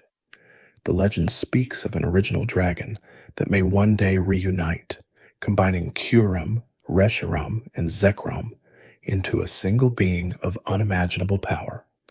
This theoretical fusion would represent the perfect balance of ideals, truth, and the completeness that comes from accepting both philosophies equally. Game files from Generation 5 contained hints of this complete form, though it has never been officially released or confirmed. The idea of this ultimate dragon fascinates players because it represents the resolution of the ideals versus truth conflict, a being that embodies both philosophies in perfect harmony. The Swords of Justice consist of Cobalion, Terrakion, Virizion, and their student Keldeo, a quartet of fighting types based on the Three Musketeers. These four protected Pokémon during a war between humans, fighting to save innocent lives caught in the crossfire of a conflict they had no part in creating. The Swords of Justice traveled across Unova, rescuing Pokémon from burning forests and destroyed habitats, their noble actions earning them legendary status among those they saved. Each one possesses incredible fighting skill, combined with a strong sense of justice, making them formidable opponents to anyone who threatens the innocent. Cobalion leads the Swords of Justice as a steel and fighting type, whose heart and body both possess the hardness of metal. The Iron Will Pokémon holds itself to the highest standards of honor, never backing down from a fight, but also never striking without cause. Its signature ability, Justified, increases its attack when hit by Dark-type moves, reflecting how adversity and injustice fuel its determination to protect the weak. Ancient stories describe Cobalion as the one who organized the rescue efforts during the Human War, coordinating the other Swords of Justice and ensuring they saved as many Pokémon as possible. Terrakion charges forward with the unstoppable force of a rock and fighting type that can smash through castle walls as if they were paper. The Cavern Pokémon dedicated itself to protecting Pokémon whose homes were destroyed in the war, using its tremendous strength to clear rubble and create safe paths through dangerous territory. Legends say that Terrakion once brought down an entire castle to save the Pokémon trapped inside, demonstrating that sometimes destruction serves a noble purpose when used to protect innocent lives. Its raw power makes it the strongest physically among the Swords of Justice, able to overcome obstacles through sheer force where others might need more subtle approaches. Virizion moves with the grace of a grass and fighting type that can cross battlefields without leaving a single footprint in the soil. The Grassland Pokémon protected Pokémon during the war by using its speed and agility to outmaneuver human forces, leading refugees to safety through routes no army could follow. Stories describe how Virizion could pass through enemy lines undetected, its movements so swift and silent that by the time guards realized something had moved past them, dozens of Pokémon had already escaped to freedom. Its combination of speed and fighting skill makes it incredibly difficult to pin down in battle, able to strike and retreat before opponents can retaliate. Keldeo trained under the three senior Swords of Justice, learning combat and honor's honor from the Chayanita, masters who protected Pokémon during the war. This water and fighting type earned its place among the Swords of Justice by proving its resolve and dedication to protecting the innocent, though it remains the youngest and most impulsive of the group. Its signature move, Secret Sword, changes from special to physical based on which deals more damage to the target, reflecting Keldeo's adaptive fighting style. The cult Pokemon's Hoenn grows stronger as it gains experience, eventually allowing it to transform into its resolute form once it masters Sacred Sword, the signature move shared by all the Swords of Justice. Tornadus, Thundurus, and Landorus form the forces of nature, three Pokemon based on Japanese wind deities that control weather phenomena across Unova. These three caused tremendous destruction, with their conflicts battling each other across the region and leaving devastation in their wake. Tornadus whips up violent windstorms, Thundurus calls down lightning and thunder, and Landorus brings fertility to land when appeased, but devastation when angered. Together, they represent the chaotic and powerful forces of nature that humans cannot control, only attempt to survive and adapt to. Tornadus flies as a pure flying type, the only Pokemon with this typing in its generation. The Cyclone Pokemon generates powerful windstorms by spinning its tail, creating tornadoes that can level entire forests in minutes. Its incarnate form appears as a muscular genie-like being surrounded by clouds, while its Therian form transforms it into a large bird that better represents its connection to wind and sky. Ancient myths describe Tornadus as the source of all storms, traveling the world to bring both destructive tempests and the life-giving rains crops need to grow. Thundurus crashes across the sky as an electric and flying type that launches thunderbolts from the spikes on its tail. The Bolt Strike. Pokemon causes forest fires with its lightning, though whether this destruction is intentional or simply collateral damage from its battles with Tornadus remains unclear. Its incarnate form resembles a blue version of Tornadus, while its Therian form becomes a dragon-like creature with electricity crackling across its body. Legends claim that the sound of thunder announces Thundurus's presence, giving people a brief warning to seek shelter before lightning begins raining down. Landorus mediates between Tornadus and Thundurus as a ground and flying type that punishes them for the destruction they cause. The Abundance Pokemon brings fertility to soil with the energy it releases, causing crops to grow abundantly in fields it visits. Its incarnate form appears as an orange genie, similar to its siblings, while its Therian form transforms it into a powerful tiger-like beast. Ancient agricultural communities worshipped Landorus as a deity of harvest, building shrines to earn its favor and ensure bountiful crops. When Tornadus and Thundurus begin fighting, Landorus appears to stop them, using its power over Earth to ground their aerial battles and force peace. The reveal glass allows the forces of nature to transform between their incarnate and Therian forms, drastically changing their appearances and stat distributions.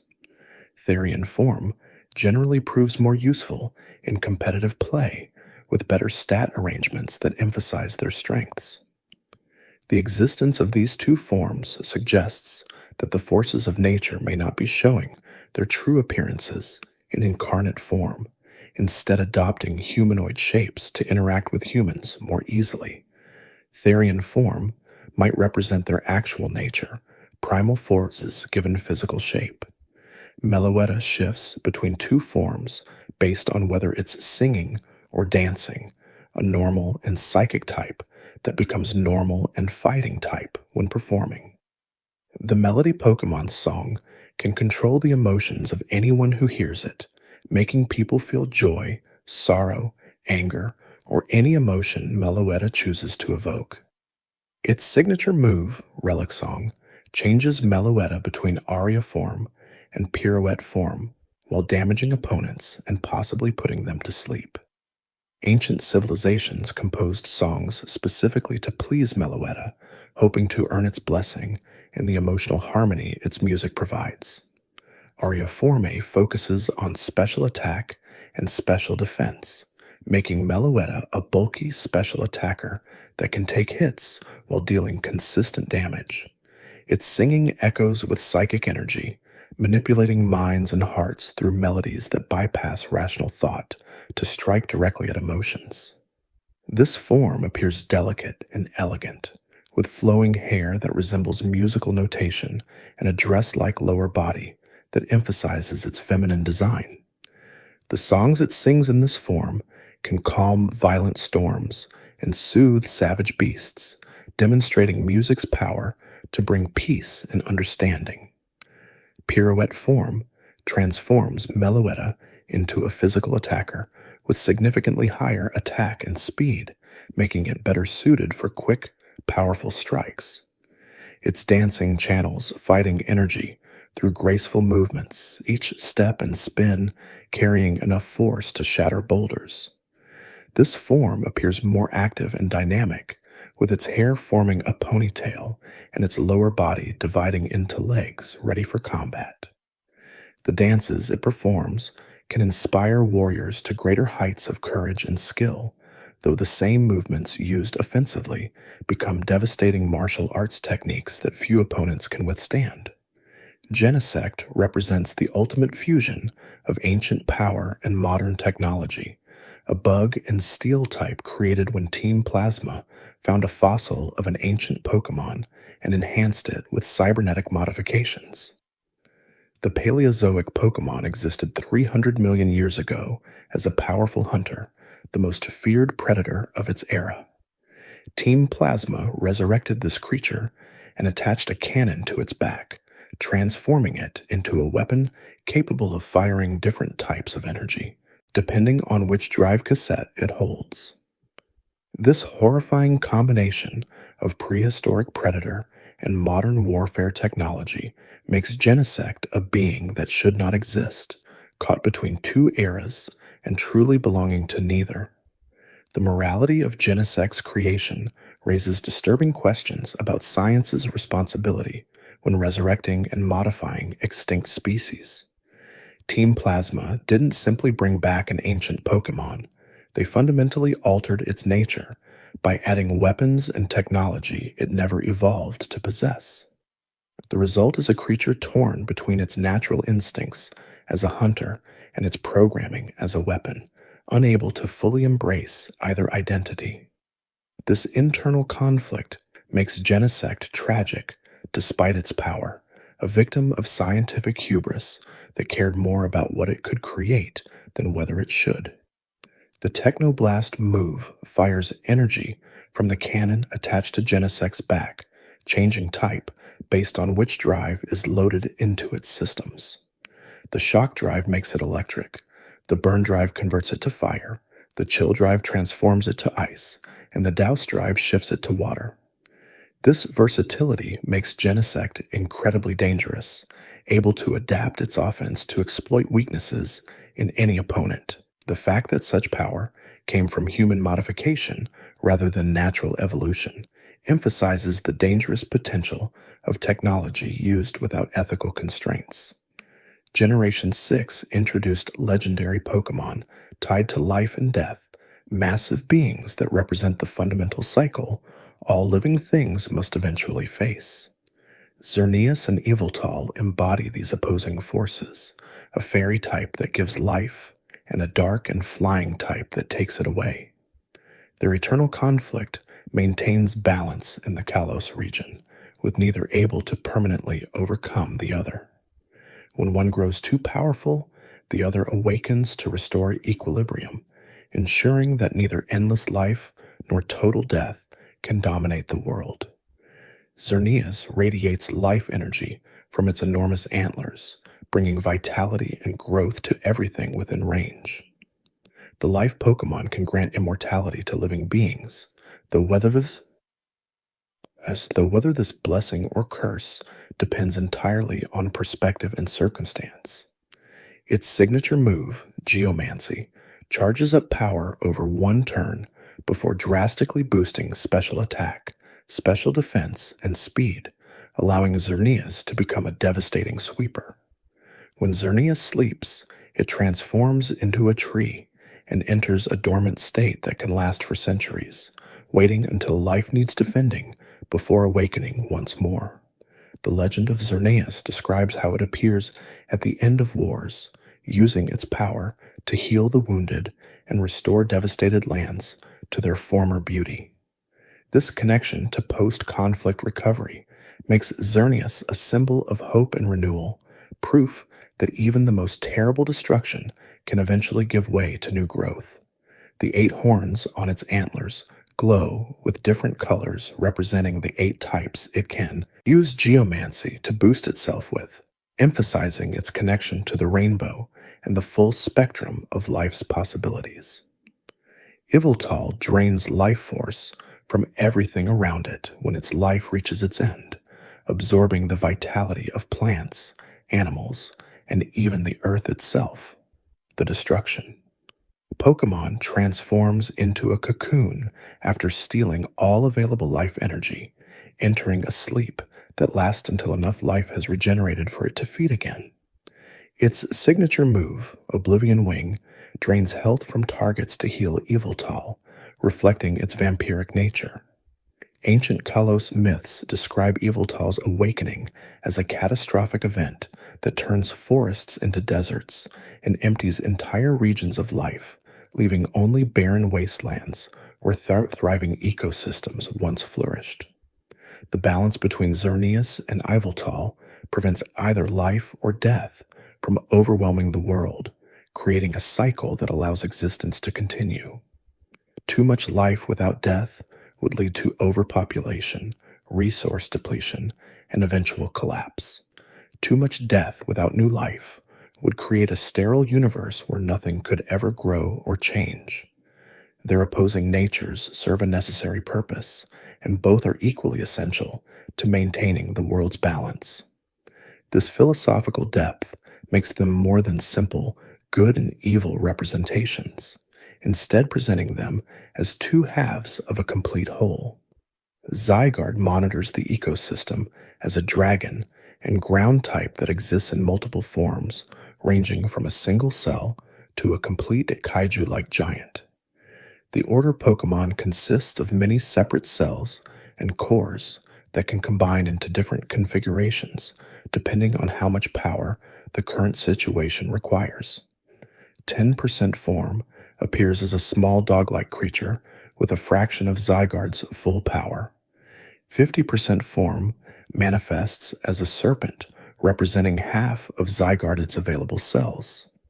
Complete form assembles every cell and core into a massive humanoid warrior when the ecosystem faces catastrophic threats. This modular nature allows Zygarde to respond proportionally to problems, using only as much power as needed to resolve issues. The cells and cores that make up Zygarde exist separately across the Kalos region, monitoring the environment from countless locations simultaneously. When they detect imbalances or threats to the ecosystem, they begin gathering together to form larger constructs capable of addressing the problem. This distributed consciousness means Zygarde sees everything happening across the region at once, processing information from hundreds of viewpoints to understand threats in their full context.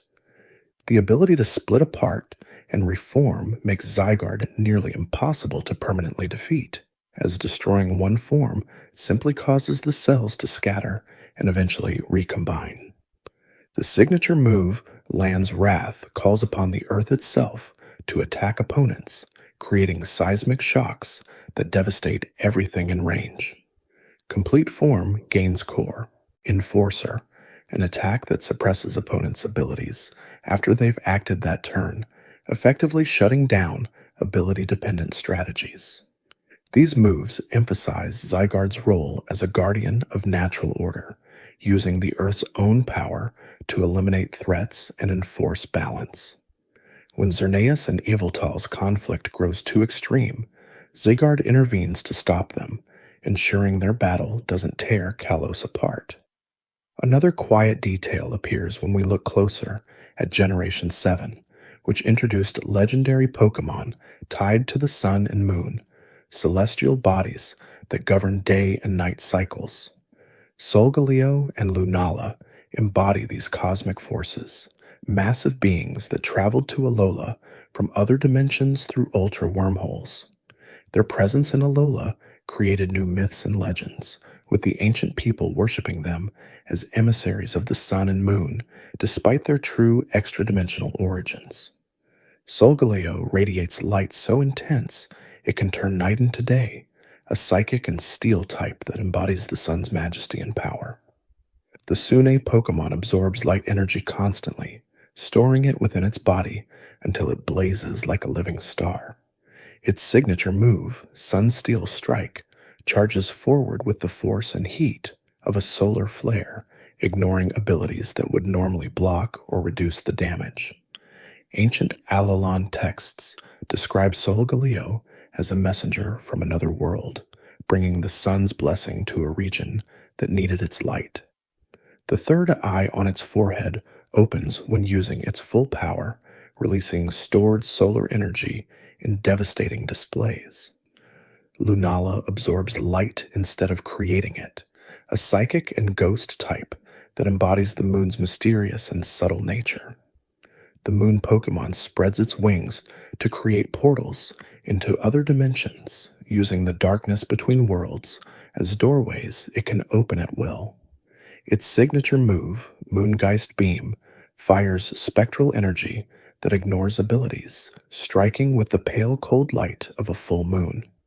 Legends say Lunala guides lost souls to their final rest, using its power over dimensions to escort the dead from the mortal realm to whatever lies beyond.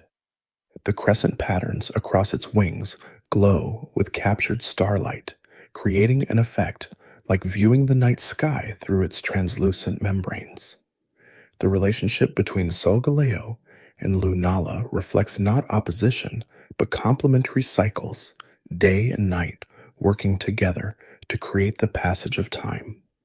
Unlike Reshiram and Zekrom or Xerneas and Yveltal, these two don't conflict but instead represent different phases of the same eternal rhythm. When Solgaleo's day ends, Lunala's night begins, and the cycle continues forever. This harmonious relationship makes them feel less adversarial and more like partners in maintaining cosmic order, each one essential to the other's purpose. Cosmog represents the larval form of both Solgaleo and Lunala, a tiny psychic type said to have come from another world entirely. The Nebula Pokémon is curious and playful, despite its tremendous potential, completely unaware that it will one day transform into a legendary Pokémon of incredible power. Its body consists of gaseous material too diffuse to touch properly, and it floats through the air leaving trails of glittering particles. Ancient Alolan kings treasured Cosmog as sacred beings, protecting them despite not understanding their true nature or potential. Cosmoem appears when Cosmog evolves, transforming from a nebulous gas into an incredibly dense core wrapped in a golden shell. The Protostar Pokémon weighs 999.9 kilograms, despite its tiny size, making it the densest known Pokémon in existence. It cannot move or act during this stage, simply floating in place as it absorbs the energy and prepares for its final evolution. The shell protecting Cosmoem's core is completely impenetrable, with ancient texts describing how nothing could damage or even dent its surface. This dormant state represents the chrysalis phase before it emerges as either Solgaleo or Lunala, depending on which game version triggers the evolution. The Ultra Beasts exist as creatures from dimensions beyond our own, brought to Alola through ultra wormholes that tear holes in reality. These beings share several characteristics that mark them as fundamentally different from normal Pokémon, including their ability, Beast Boost, which raises their highest stat whenever they defeat an opponent. Each Ultra Beast comes from its own unique world with environmental conditions radically different from anything on Earth, making them poorly adapted to survive in Alola's ecosystem. Their presence creates danger, not through malice, but through simple incompatibility, as they desperately search for ways to return home or adapt to their new environment. Nihiligo drifts through the air as a rock and poison type that resembles a parasitic jellyfish made of glass. The parasite Pokemon can take over the minds and bodies of humans and Pokemon, injecting neurotoxins that cause its victims to act on their basest impulses without restraint or conscience. Its true nature remains mysterious, as scientists cannot determine whether it counts as a living organism or simply a colony of cells operating with hive mind intelligence. The case of Luthamine's corruption by Nihiligo demonstrates the horrifying potential of this ultra beast, showing how it can transform even strong-willed individuals into puppet-like shells acting out their darkest desires. Buzzwole flexes its enormous muscles constantly, an incredibly powerful bug and fighting type that values strength and physical prowess above all else. The swollen Pokemon can drain energy through its needle-like proboscis, absorbing strength from opponents to fuel its own incredible muscles. Despite its threatening appearance, Buzzwole shows no inherent aggression, instead striking poses and demonstrating its physique as if perpetually flexing for an invisible audience. This bizarre behavior suggests that in its home dimension, displays of strength serve as communication or social bonding rather than preludes to violence. Pheromosa moves with such speed and grace that it views nearly everything in our world as slow and disgusting, a bug and fighting type that refuses to touch anything it considers unclean. The Lissum Pokemon can cross entire regions in seconds, its delicate appearance hiding tremendous power and speed. The revulsion it shows toward contact with our world raises questions about what its home dimension must be like to make even clean environments seem filthy by comparison. Despite its attitude, Pheromosa poses less immediate danger than other ultra beasts simply because it prefers to avoid contact rather than seeking confrontation. Xurkitree absorbs electrical energy directly, a pure electric type that resembles a strange fusion of plant and power cable. The glowing Pokemon can drain entire cities of electricity in minutes, plunging them into darkness as it feeds on their power grid. It stands motionless with its roots planted in the ground, looking more like an alien tree than an animal, though it can move when necessary. The complete silence of Xurkitree's presence makes it unsettling, as it performs all actions without making any sound whatsoever, creating an eerie atmosphere around its feeding sites. Celesteela launches itself into the sky like a rocket, a steel and flying type that burns through fuel at tremendous rates. The launch Pokemon fires jets of gas from its arms to achieve flight, reaching escape velocity and ascending beyond the atmosphere.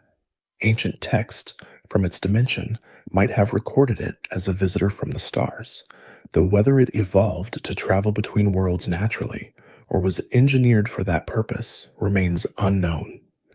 The bamboo-like appearance of its body suggests an organic origin, yet its rocket-like behavior implies mechanical design, creating fascinating ambiguity about its true nature. Kartana cuts through anything with its paper-thin body, a grass and steel type so sharp that simply moving can slice through steel beams. The drawn sword, Pokemon, appears to be made of folded paper, yet this origami-like structure possesses edges sharper than any blade. Its incredible attack stat makes it one of the most dangerous physical attackers among all Ultra Beasts, able to cleave through opponents with minimal effort. The fact that something appearing so delicate can cut through solid steel emphasizes how deceptive Ultra Beast biology can be, operating on principles that make no sense by our world's physics. Guzzlord consumes everything in its path, a dark and dragon type with an appetite that can never be satisfied. The Junkivore Pokemon possesses a body that seems to be mostly mouth, with teeth lining what passes for its torso and multiple tongues extending from its depths. Despite eating constantly, Guzzlord apparently never produces waste, raising disturbing questions about where consumed matter goes and whether it's being transported elsewhere or simply ceasing to exist. Post-apocalyptic visions show entire cities reduced to bare ground by Guzzlord's feeding, suggesting that given enough time, a single specimen could devour an entire planet. Necrozma hungers for light with an all-consuming desperation, a psychic type that once radiated brilliance before something damaged its ability to produce its own illumination. The Prism Pokémon seeks to steal light from other sources, absorbing it through its crystalline body in a futile attempt to fill the void where its own radiance once shone. Its signature move, Prismatic Laser, fires a devastating beam that requires a turn of rest afterward, reflecting how Necrozma must gather and concentrate light before it can weaponize it. Ancient legends from Ultra Megalopolis describe Necrozma as their world's light source before it lost its glow, plunging their dimension into perpetual darkness. Dusk Mane. Necrozma forms when Necrozma absorbs Solgaleo, stealing the Sinnoh Pokemon's light and wrapping Solgaleo's body around itself like armor. This fusion transforms Necrozma into a psychic and steel type with a fierce, aggressive appearance. The Prism Armor ability it gains reduces super effective damage, making it significantly more durable than base Necrozma. Sunsteel Strike becomes available to this form, allowing it to wield Solgaleo's signature move while channeling it through its own desperate need for light. Dawn Wings. Necrozma emerges when Necrozma takes Lunala's light, fusing with the Moon Pokémon to gain access to spectral power. This form becomes psychic and ghost type, with wings that spread like a dark mockery of Lunala's elegant design. Prism Armor protects this form as well, and it gains access to Moongeist Beam, using Lunala's signature attack to strike at opponents. The fusion represents Necrozma's desperate attempt to reclaim its lost brilliance by stealing from other light sources, though even Solgaleo and Lunala's radiance cannot fully restore what it once possessed. Ultra Necrozma achieves its true form through Ultra Necrosium Z, transforming into a being of pure light that finally regains the brilliance it lost. This psychic and dragon type boasts one of the highest base stat totals in the game, at 754, with speed and special attack reaching absurd levels. The Neuroforce ability increases the damage of super effective moves even further, making Ultra Necrozma's attacks devastating beyond almost anything else in the series. Light radiates from every part of its crystalline body, and it spreads 8 wings that shimmer with all the colors of the spectrum. This form represents what Necrozma was before it became damaged, a being of such incredible power and beauty that entire dimensions worshipped it as their source of light and life. The legend of Necrozma's fall adds tragic weight to its obsessive light-seeking behavior, explaining that it once willingly shared its light with Ultra Megalopolis until humans from that world tried to control it. The attempt to restrain and exploit Necrozma's power damaged it severely, causing the creature to lose its ability to produce light naturally. This betrayal transformed Necrozma from a generous provider into a desperate scavenger, forever seeking to reclaim what was taken from it through violence and greed. The story serves as a warning about the consequences of trying to control forces beyond our understanding, showing how abuse of power can create monsters from beings that once meant no harm. As we drift a little deeper into this topic, we find ourselves in Generation 8, where legendary Pokémon became deeply intertwined with Galar's history and culture. Zacian and Zamazenta stand as heroes who saved the region from an ancient catastrophe, 2 warriors whose valor became the stuff of legend. These two appear throughout Galarian artwork and stories, their images carved into monuments and woven into tapestries that commemorate their greatest battle. Zacian wields a sword in its mouth when transformed into its crowned sword form, a fairy and steel type that strikes with precision and grace. The warrior Pokémon fought alongside ancient Galarian heroes to save the region from disaster, its blade cutting through threats that conventional weapons could not harm. The sword it carries, actually an altered form of the rusted sword when held, transforms Zacian from its hero of many battles form into its fully powered state. Its signature move, Behemoth Blade, swings this massive weapon with enough force to cleave mountains, dealing double damage to Dynamax Pokémon and making it the ultimate counter to the Galar region's signature battle mechanic. Zamazenta guards rather than attacks, a fighting and steel type that carries a shield capable of blocking any assault. The warrior Pokémon stood firm against the ancient threat, protecting those who could not protect themselves through sheer defensive prowess. The rusted shield transforms it from hero of many battles form into crowned shield form, granting it the massive barrier it uses to nullify incoming attacks.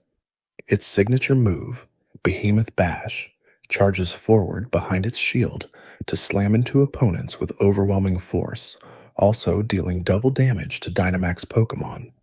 Together with Zacian, Zamazenta represents the balance between offense and defense, attack and protection. The Legend of the Darkest Day describes a catastrophe that nearly destroyed Galar when Pokémon across the region went berserk and began Dynamaxing uncontrollably. Zacian and Zamazenta fought alongside two human heroes to stop this crisis, though the exact details of what caused the Darkest Day and how it was resolved have been lost to time and deliberate obscuration. The true story, hidden by Galar's nobility for generations, reveals that the Darkest Day resulted from the actions of two ancient kings and their attempt to harness the power of Eternatus for their own ends. Eternatus exists as the source of the Dynamax phenomenon, a poison and dragon type from outer space that crashed into Galar 20,000 years ago. The gigantic Pokémon absorbs energy from Galar's power spots, areas where its cosmic power leaked into the earth and created zones of unstable energy. Its core contains the source of Galar's Dynamax energy, and its mere presence causes Pokémon to grow to enormous sizes uncontrollably. The skeletal appearance of Eternatus creates an unsettling visual, like viewing the fossil of some prehistoric dragon that somehow still lives and breathes despite appearing long dead. Eternamax Eternatus represents the true form of this cosmic dragon, achieved when it absorbs massive amounts of Galar particles and becomes an absolute titan. This form cannot be used by players, existing only as a boss battle encounter that demonstrates Eternatus' terrifying potential.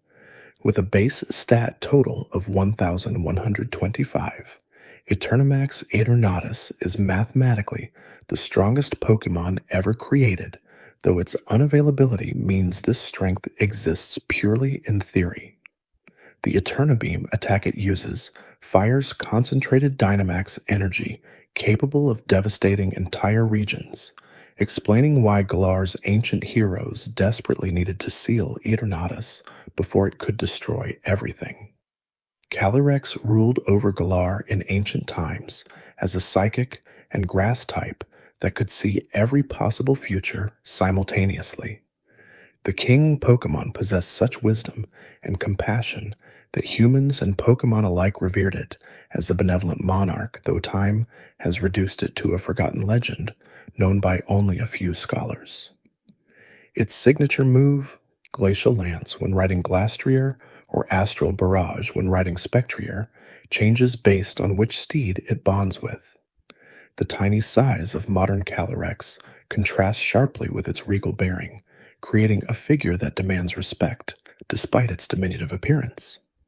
Glastrier manifests as pure ice, given the form of a powerful stallion, a mount worthy of carrying a king into battle. The Wild Horse. Pokemon possesses incredible physical strength and can freeze its surroundings with each breath it takes. When Calyrex rides Glastrier, they merge into Ice Rider Calyrex, combining psychic power with ice-based attacks to create a devastating mounted warrior. The bond between them grants Calyrex the power to wield Glacial Lance, summoning massive ice lances that rain down on opponents with the force of an avalanche. Spectrier gallops through shadows as a ghost type that can run at 300 kilometers per hour while remaining completely silent. The Swift Horse. Pokemon absorbs the life force of sleeping beings as it passes, though whether it does this intentionally or as an unavoidable consequence of its nature remains unclear. Shadow Rider Calyrex forms when these two bond, creating a psychic and ghost type that strikes from the poles. Darkness with spectral power. Astral Barrage fires countless beams of spiritual energy, overwhelming opponents through sheer number of attacks rather than raw power. The treasures of ruin emerged from objects soaked in human malice and negative emotion, 4 Pokemon born from cursed items sealed away to prevent disaster. These dark types represent different aspects of human failing, embodying the consequences of allowing negative emotions to corrupt and consume. Each one was sealed by ancient heroes who recognized the danger they posed, but over time, the seals weakened and the treasures began stirring once more, waiting for opportunities to escape their prisons. Wo-Chien formed from a cursed wooden tablet that absorbed the grudges of everyone who read it, becoming a dark and grass type that drains vitality from the land. The ruinous Pokemon spreads creeping vines that suck nutrients from soil, turning fertile ground into barren wasteland. Its presence alone causes crops to wither and die, making it a natural disaster that destroys entire regions' agricultural systems. The wooden tablets forming its body carry curses in an ancient language, and those who read them reportedly suffer terrible fates as the malice seeps into their minds. Qian Pao crystallized from a cracked sword that had taken countless lives in war, transforming into a dark and ice type that embodies the bitter cold of death. The ruinous Pokemon can freeze entire lakes solid with its breath, creating icy wastelands wherever it travels. The sword fragments floating around its body contain all the hatred and violence of those slain by the weapon, channeling that negative energy into devastating ice attacks. Ancient texts warn that Qian Pao's hatred runs so deep that merely being near it can freeze the warmth from your heart, leaving you emotionally cold and incapable of feeling compassion. Ting Lu emerged from a ceremonial bronze vessel used in rituals that demanded sacrifices, absorbing the fear and resentment of countless victims. This dark and ground type appears as a massive creature, with the vessel forming its head, weighing so much that the earth cracks beneath its feet. The ruinous Pokemon can cause the ground to sink and collapse, creating sinkholes and fissures that swallow entire buildings. The vessel resonates with the screams of those who died in the rituals, and some claim they can hear these echoes when standing near Ting Lu, a chorus of ancient terror that never fades. Chi-Yu formed from beads that cursed their wearers with burning envy and jealousy, becoming a dark and fire type that embodies the consuming flames of resentment. The ruinous Pokemon burns with fire, fueled by negative emotion, its flames growing hotter the more hatred exists nearby. The beads floating around its fish-like body glow with malevolent energy, and anyone who touches them reportedly becomes consumed by jealousy so intense they will destroy anything they envy. Ancient warnings describe how Chi-Yu's presence can turn peaceful communities into battlegrounds as envy spreads like wildfire through populations. Koraidon traveled to the present from the ancient past through the time machine built in Area Zero, a fighting and dragon type that represents Pokemon as they existed during the Paleozoic era. This paradox Pokemon serves as a glimpse into what prehistoric creatures were like before modern evolution shaped them into their current forms. The ancient Pokemon possesses incredible physical power and can transform into different modes depending on what situation requires. Apex build for full combat capability, limited build when weakened, sprinting, build for crossing land at high speed, swimming build for traveling through water, and gliding build for limited flight. Its ability to shift between these modes makes it incredibly versatile, adapting to whatever the current environment demands. Miraidon arrived from a possible future timeline through the same time machine, an electric and dragon type that represents what Pokemon might become after millions of years of evolution. This paradox Pokemon showcases a highly advanced form adapted for technological integration and efficiency. Like Koraidon, it possesses multiple modes. Ultimate mode for combat, low power mode when weakened, drive mode for land travel, aquatic mode for water, and glide mode for air. The fact that both prehistoric and futuristic versions exist suggests that Pokemon evolution might be cyclical, with species developing similar traits across vast time spans to solve identical problems. The paradox. Pokemon that accompany Koraidon and Miraidon represent either ancient or future versions of existing species, though whether they're truly from other times or simply created by the time machine remains deliberately ambiguous. Walking Wake and Gouging Fire appear as prehistoric versions of Suicune and Entei, while Iron Leaves resembles a mechanical Virizion. These variants possess different typings and abilities from their modern counterparts, suggesting that evolution or technological advancement fundamentally altered how these species function. The existence of both ancient and future paradoxes raises fascinating questions about what the time machine actually does and whether it's pulling creatures from real timelines or fabricating them based on imagination and desire. The Loyal Three consist of Okidogi, Munkidori, and Fezandipiti, three Pokemon who appear in legends as heroes but reveal themselves as villains upon closer examination. These poison types served Pecharunt, using their enhanced abilities to steal masks and terrorize Kitakami. Each one was once an ordinary Pokemon with significant flaws. Okidogi was small and weak. Munkidori was dull and clumsy. Fezandipiti was short, with the unimpressive feathers. Pecharunt used its mochi and chains to grant them strength, cleverness, and beauty respectively, but also bound them to its will, transforming them into servants who could never refuse its commands. The story of the Loyal Three reveals how history can be twisted and rewritten, as the people of Kitakami believed these three died defending the village when they actually perished trying to steal sacred masks. The true hero, Ogerpon, was cast out and vilified because its appearance frightened people, while the actual thieves received honor and worship. This inversion of truth and lies creates a powerful narrative about how appearances can deceive and how mob mentality can lead entire communities to embrace false histories. Only the mask maker knew the truth, but fear of persecution kept him silent, allowing the lie to perpetuate through generations.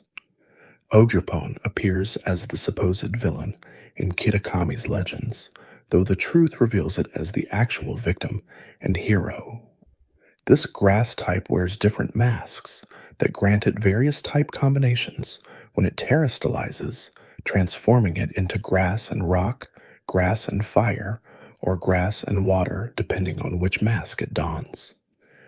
The teal mask represents its true nature, the one the Loyal Three never managed to steal. The other three masks, Wellspring, Hearthflame, and Cornerstone were taken from Ogerpon's companion, a kind human who befriended the lonely creature despite its fearsome appearance. The tragedy of Ogerpon's story lies in how it lost its only friend to the Loyal Three's attack, then faced exile from the village it had tried to protect. Generations of humans feared and hated Ogerpon based on lies, never learning that this supposedly terrible ogre had actually defended them. The isolation and loneliness Ogerpon endured for so long makes its eventual acceptance by the player character deeply meaningful, finally receiving the friendship and understanding it always deserved. The masks it wears serve as a connection to its lost companion, treasured reminders of the one human who looked past appearances to see the gentle nature beneath. Terapagos exists as the source of all terrestrialization phenomena in Paldea, a normal-type turtle whose crystalline shell contains tremendous power. The hidden treasure of Area Zero remained undiscovered for years, sleeping beneath the Great Crater while its energy leaked upward and affected the entire region. This tiny Pokémon, in its normal form, appears harmless and even cute, but when it enters battle, its Terra Shift ability transforms it into Terrastall form, revealing the tremendous power sleeping within its shell. Further still, when it terrestalizes, Terapagos achieves its stellar form, growing to massive size and nearly doubling its health pool while gaining tremendous special attack. The legend of Terapagos connects it to the creation of Paradox Pokémon, as its energy powers the time machine built by Professor Sada and Professor Turo. Whether the machine actually travels through time or simply creates new Pokémon based on the professor's desires and imagination remains uncertain, but Terapagos' energy definitely enables the process. The crystalline hexagons covering its shell resemble the Terra crystals found throughout Paldea, and indeed, all such crystals seem to originate from Terapagos' presence in Area Zero. Its existence raises questions about how long it has dwelled beneath Paldea and whether previous civilizations discovered and used its power before the current professor's research. The inspiration for Terapagos comes from the Galapagos tortoises studied by Charles Darwin, creatures whose variations between islands helped him develop the theory of evolution. This connection to evolutionary theory fits perfectly with a Pokémon that seems to warp and alter reality around it, potentially creating new species or versions of existing ones. The name itself blends Terra, referring to earth and land, with Galapagos, creating a perfect fusion of the concept it represents. Its ability to transform and adapt through its different forms mirrors how species adapt to their environments, completing the thematic connection. The Terraform Zero ability that Stellar Form Terapagos possesses eliminates all weather conditions and terrain effects when it enters battle, representing its power to reset the battlefield to a neutral state. This ability reflects how Terapagos serves as a balancing force, preventing any single environmental advantage from dominating and ensuring fair conditions for all combatants. The crystalline energy radiating from its shell in this form creates a shimmering aurora effect, beautiful to witness, but terrifying in its implications of the raw power contained within such a small creature. Ancient murals discovered in the deepest levels of Area Zero depict Terapagos surrounded by what appear to be various Pokémon from different eras, lending credence to theories that it might actually create or summon creatures from other timelines. These artwork fragments show the turtle glowing with the same energy that powers the modern time machine, suggesting that past civilizations might have discovered and utilized Terapagos' abilities long before the current professor stumbled upon it. The fact that these ancient peoples apparently abandoned their research raises troubling questions about what they discovered and why they chose to seal this power away rather than continue exploiting it. Perhaps they learned something about the true nature of Paradox Pokémon, or the consequences of temporal manipulation that made them decide such knowledge was too dangerous to pursue further. The patterns carved into these ancient murals match the hexagonal crystal structures covering Terrapagos's shell almost perfectly, suggesting the artists had direct observation of the creature rather than working from descriptions or imagination.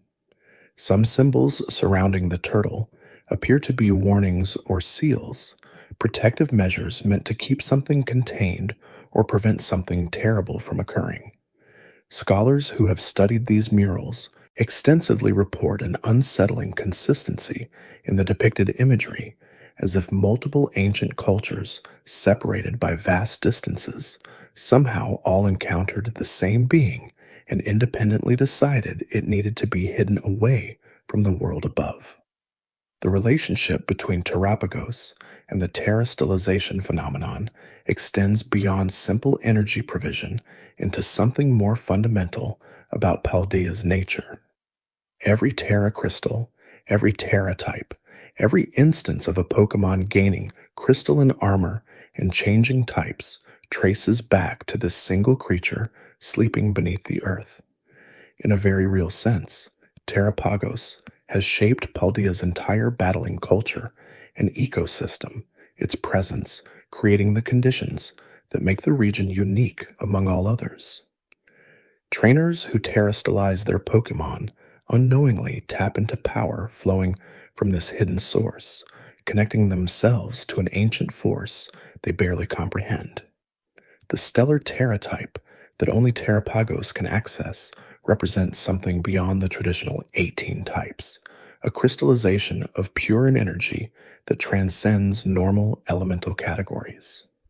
When using stellar type moves, Terrapagos can hit with any type once before the power fades, creating unpredictability that makes it nearly impossible to safely switch Pokemon against it. This unique mechanic reflects how Terrapagos exists outside normal rules and categories, a being whose power doesn't fit neatly into the systems and structures that define how Pokemon battles typically function. As we drift through these final legendary Pokemon, patterns begin emerging in how each generation approaches the concept of legendary status differently. The early generations treated legendaries as rare, powerful creatures tucked away in remote locations, rewards for exploration and persistence. Middle generations elevated them to cosmic forces that shaped fundamental aspects of reality itself, turning legendary Pokemon into literal gods whose conflicts could end the world. Recent generations have begun exploring more complex narratives, presenting legendary Pokemon as misunderstood beings, victims of circumstance, or creatures whose legendary status comes from misinterpreted history rather than actual divine power. The evolution of legendary design philosophy mirrors how the Pokemon franchise itself has matured and deepened its storytelling over the decades. What began as simple power fantasy elements, rare creatures to catch and show off, has transformed into nuanced mythology, exploring themes of balance, consequence, hubris, and the dangers of trying to control forces beyond human comprehension. Modern legendary Pokemon often carry tragic backstories or complicated moral positions, challenging players to think about whether capturing and battling with these beings is actually the right thing to do given their histories and purposes. The distinction between legendary and mythical Pokemon has blurred over the years, with some creatures classified as legendary in one context receiving mythical status in another. Generally, legendary Pokemon can be encountered and caught through normal gameplay, while mythical Pokemon require special events or distributions to obtain. However, this classification system breaks down when examining creatures like Deoxys, originally mythical but made legendary in later games, or Hoenn, which exists in a strange category all its own as the only legendary or mythical Pokemon that can be bred, despite being unable to evolve or produce stronger offspring. The power scaling among legendary Pokemon creates interesting hierarchies within their ranks, with some clearly positioned as superior to others, despite all sharing legendary classification. Arceus stands at the absolute peak as the creator of everything, followed by the creation trio who govern fundamental forces of reality. Below them sit the late guardians, who can control the creation trio, then the various guardian and protector legendaries who serve specific regions or purposes. At the bottom, we find legendary Pokemon, like the legendary birds or beasts, powerful certainly, but lacking the cosmic scope and creative power of their higher tier counterparts. This hierarchy reflects an interesting evolution in how the games present power and importance, moving from treating all legendaries as roughly equivalent to establishing clear tiers of capability and influence. A trainer with all three legendary birds possesses tremendous power, but that pales in comparison to someone who has befriended Dialga or Palkia, beings who could theoretically erase the birds from existence by manipulating time or space. The game mechanics don't always reflect these power differences, as balance requires all legendary Pokemon to remain somewhat comparable in actual battles, but the lore makes it clear that some legendaries vastly outclass others in terms of what they could accomplish if they chose to use their full abilities.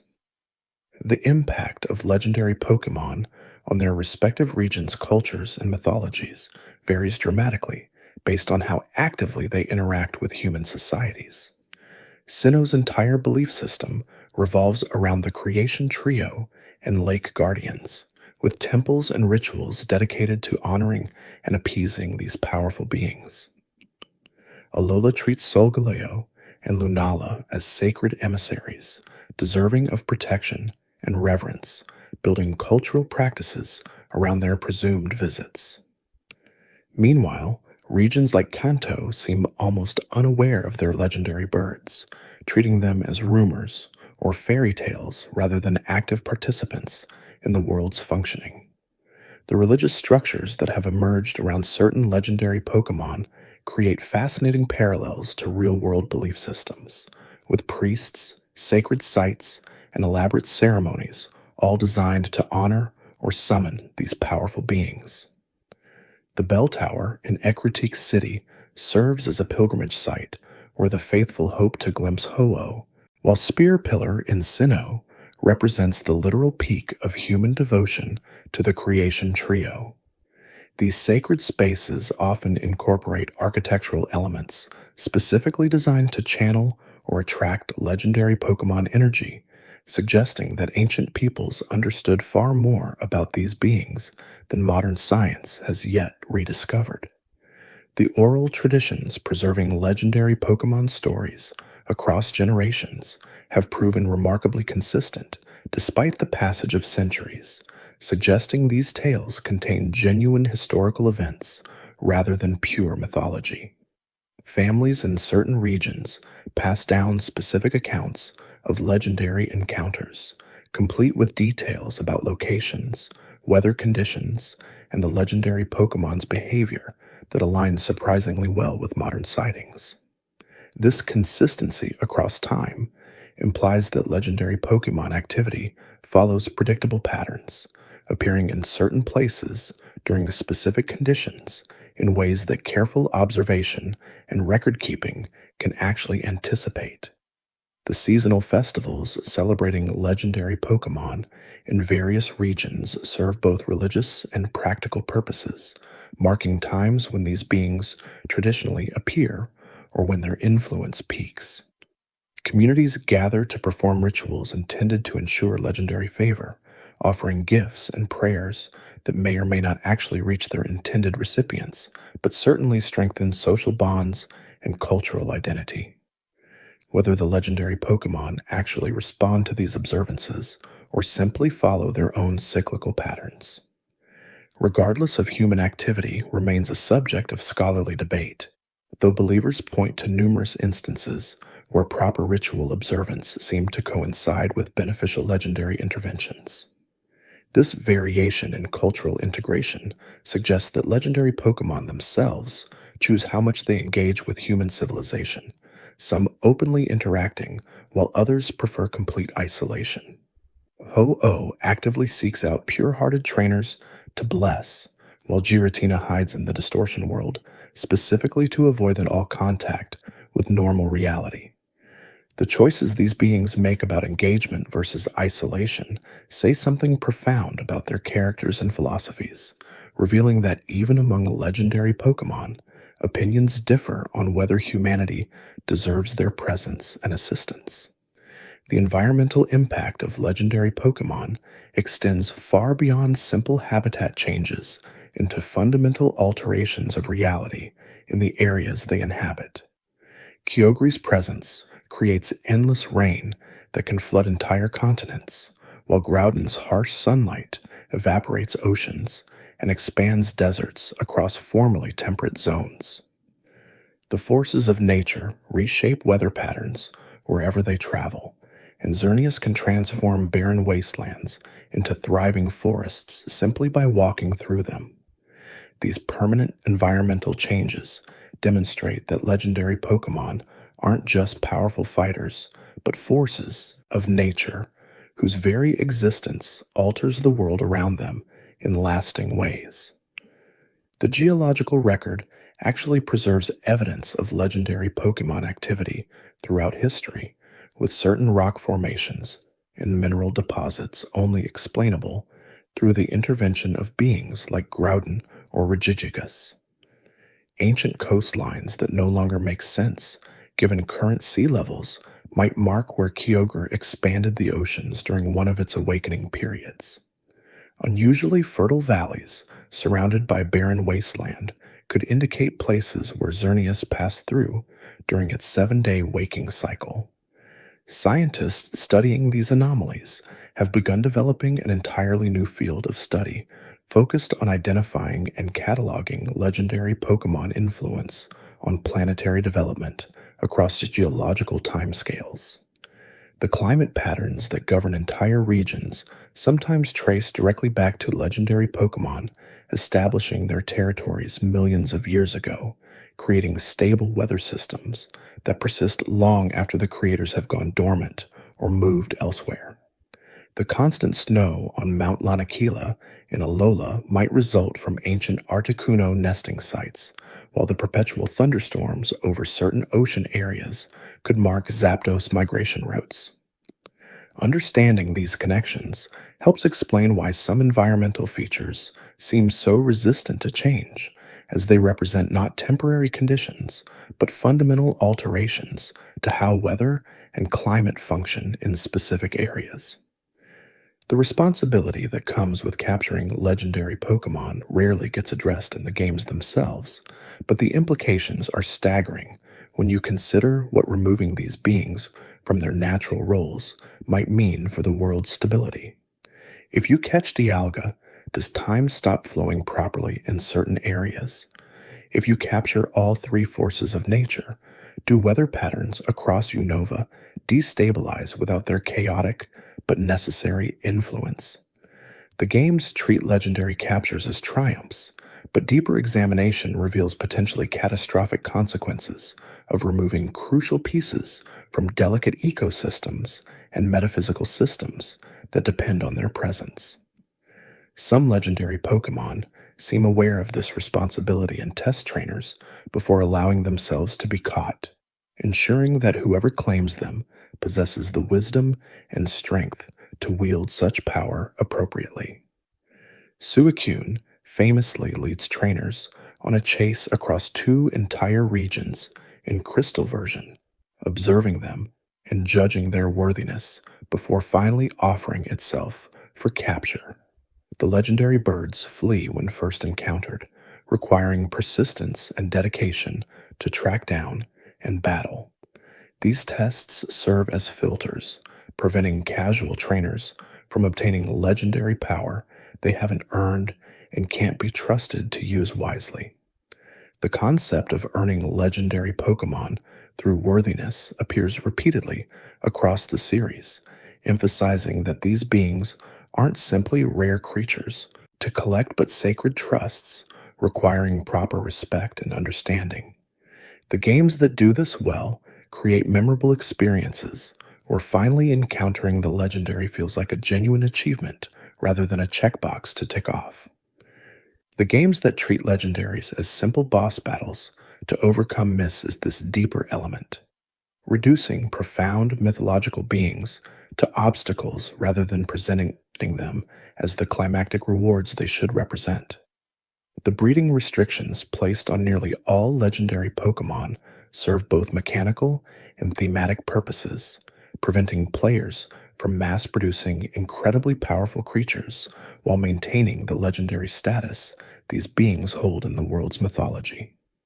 Exceptions like Phione create interesting edge cases as this mythical Pokémon can be bred from Manaphy but never evolves into its parent, remaining trapped in a lesser form regardless of level or happiness. This unusual arrangement suggests that some legendary qualities cannot be reproduced or inherited, that what makes these beings special comes from unique circumstances rather than genetic traits that breeding could replicate. The gender distribution among legendary Pokémon reveals interesting design choices, with most being genderless to emphasize their otherworldly nature and remove them from normal biological reproduction. The few legendary Pokémon that have genders, like Heatran and the forces of nature, feel more grounded and animalistic as a result, less like gods, and more like extremely rare species that happen to possess tremendous power. This distinction in presentation creates a spectrum of legendary types, from the utterly alien and incomprehensible to the merely exceptional members of unusual species. The shiny variants of legendary Pokémon occupy a special place in the hearts of collectors and completionists, representing some of the rarest encounters possible in the entire series. Shiny hunting legendary Pokémon requires extraordinary patience, as most must be encountered and defeated or run from hundreds or thousands of times before the alternate coloration finally appears. The satisfaction of finally seeing that different color palette emerge after so much effort creates unforgettable moments, especially for legendary Pokémon with particularly striking shiny forms like Black Rayquaza or White Giratina. Some legendary Pokémon have had their shiny forms distributed through special events, allowing players to obtain these rare variants without the grinding that normally accompanies shiny hunting. These event distributions create interesting dynamics in the trading community, as legitimate event shinies hold tremendous value, while hacked versions flood the market and devalue authentic ones.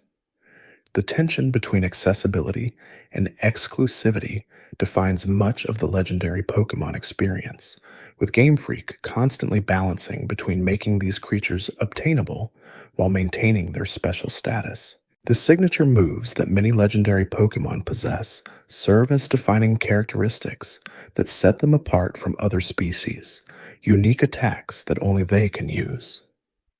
Moves like Sacred Fire, Aeroblast, Spatial Rend, and Judgment become synonymous with the legendary Pokémon that wield them, creating instant recognition and emphasizing their unique positions in the battle metagame. These signature moves often come with special effects or unusual mechanics that make them more than simple damage dealers, adding strategic depth that rewards players who learn to use them effectively. The lore surrounding certain signature moves suggests they represent fundamental aspects of the legendary Pokémon's nature made manifest through battle. When Dialga uses Roar of Time, it literally screams with the voice of temporal distortion, forcing reality to bend around the sound waves in ways that damage opponents while destabilizing Dialga's own connection to normal time flow. When Palkia tears space with Spatial Rend, it creates actual wounds in the fabric of reality that persist for microseconds, long enough for the attack to pass through before space hurriedly repairs itself. Understanding these moves requires thinking about them as more than game mechanics, viewing them instead as glimpses into how legendary Pokémon actually function when using their full abilities. The evolution of legendary signature moves reflects changing game design philosophies, with early signature moves being simple but powerful attacks, while later ones incorporate increasingly complex mechanics and requirements. Dialga's Roar of Time forces it to recharge after use, creating a risk-reward scenario where landing the devastating attack leaves you vulnerable afterward. Necrozma's Photon Geyser changes between physical and special based on which stat is higher, adapting to the user's build automatically. These mechanical innovations keep legendary Pokémon feeling fresh and unique even as the series adds more and more of them to the roster. The balanced considerations that go into creating signature moves involve ensuring they feel appropriately powerful without becoming utterly dominant in competitive play, a challenging line to walk when dealing with beings whose lore describes them as near omnipotent. Game Freak addresses this by giving signature moves drawbacks like recharge turns, accuracy issues, or limited PP that prevent them from being spammed endlessly. The result is moves that feel special and impactful when they land, but require strategic consideration about when to use them, rather than simply pressing the button every turn. This design philosophy respects both the legendary Pokémon's mythological power and the practical needs of balanced competitive gameplay. The role of legendary Pokémon in competitive battling creates ongoing balance challenges, as creatures designed to be overwhelmingly powerful in lore must somehow remain fair and beatable in actual gameplay.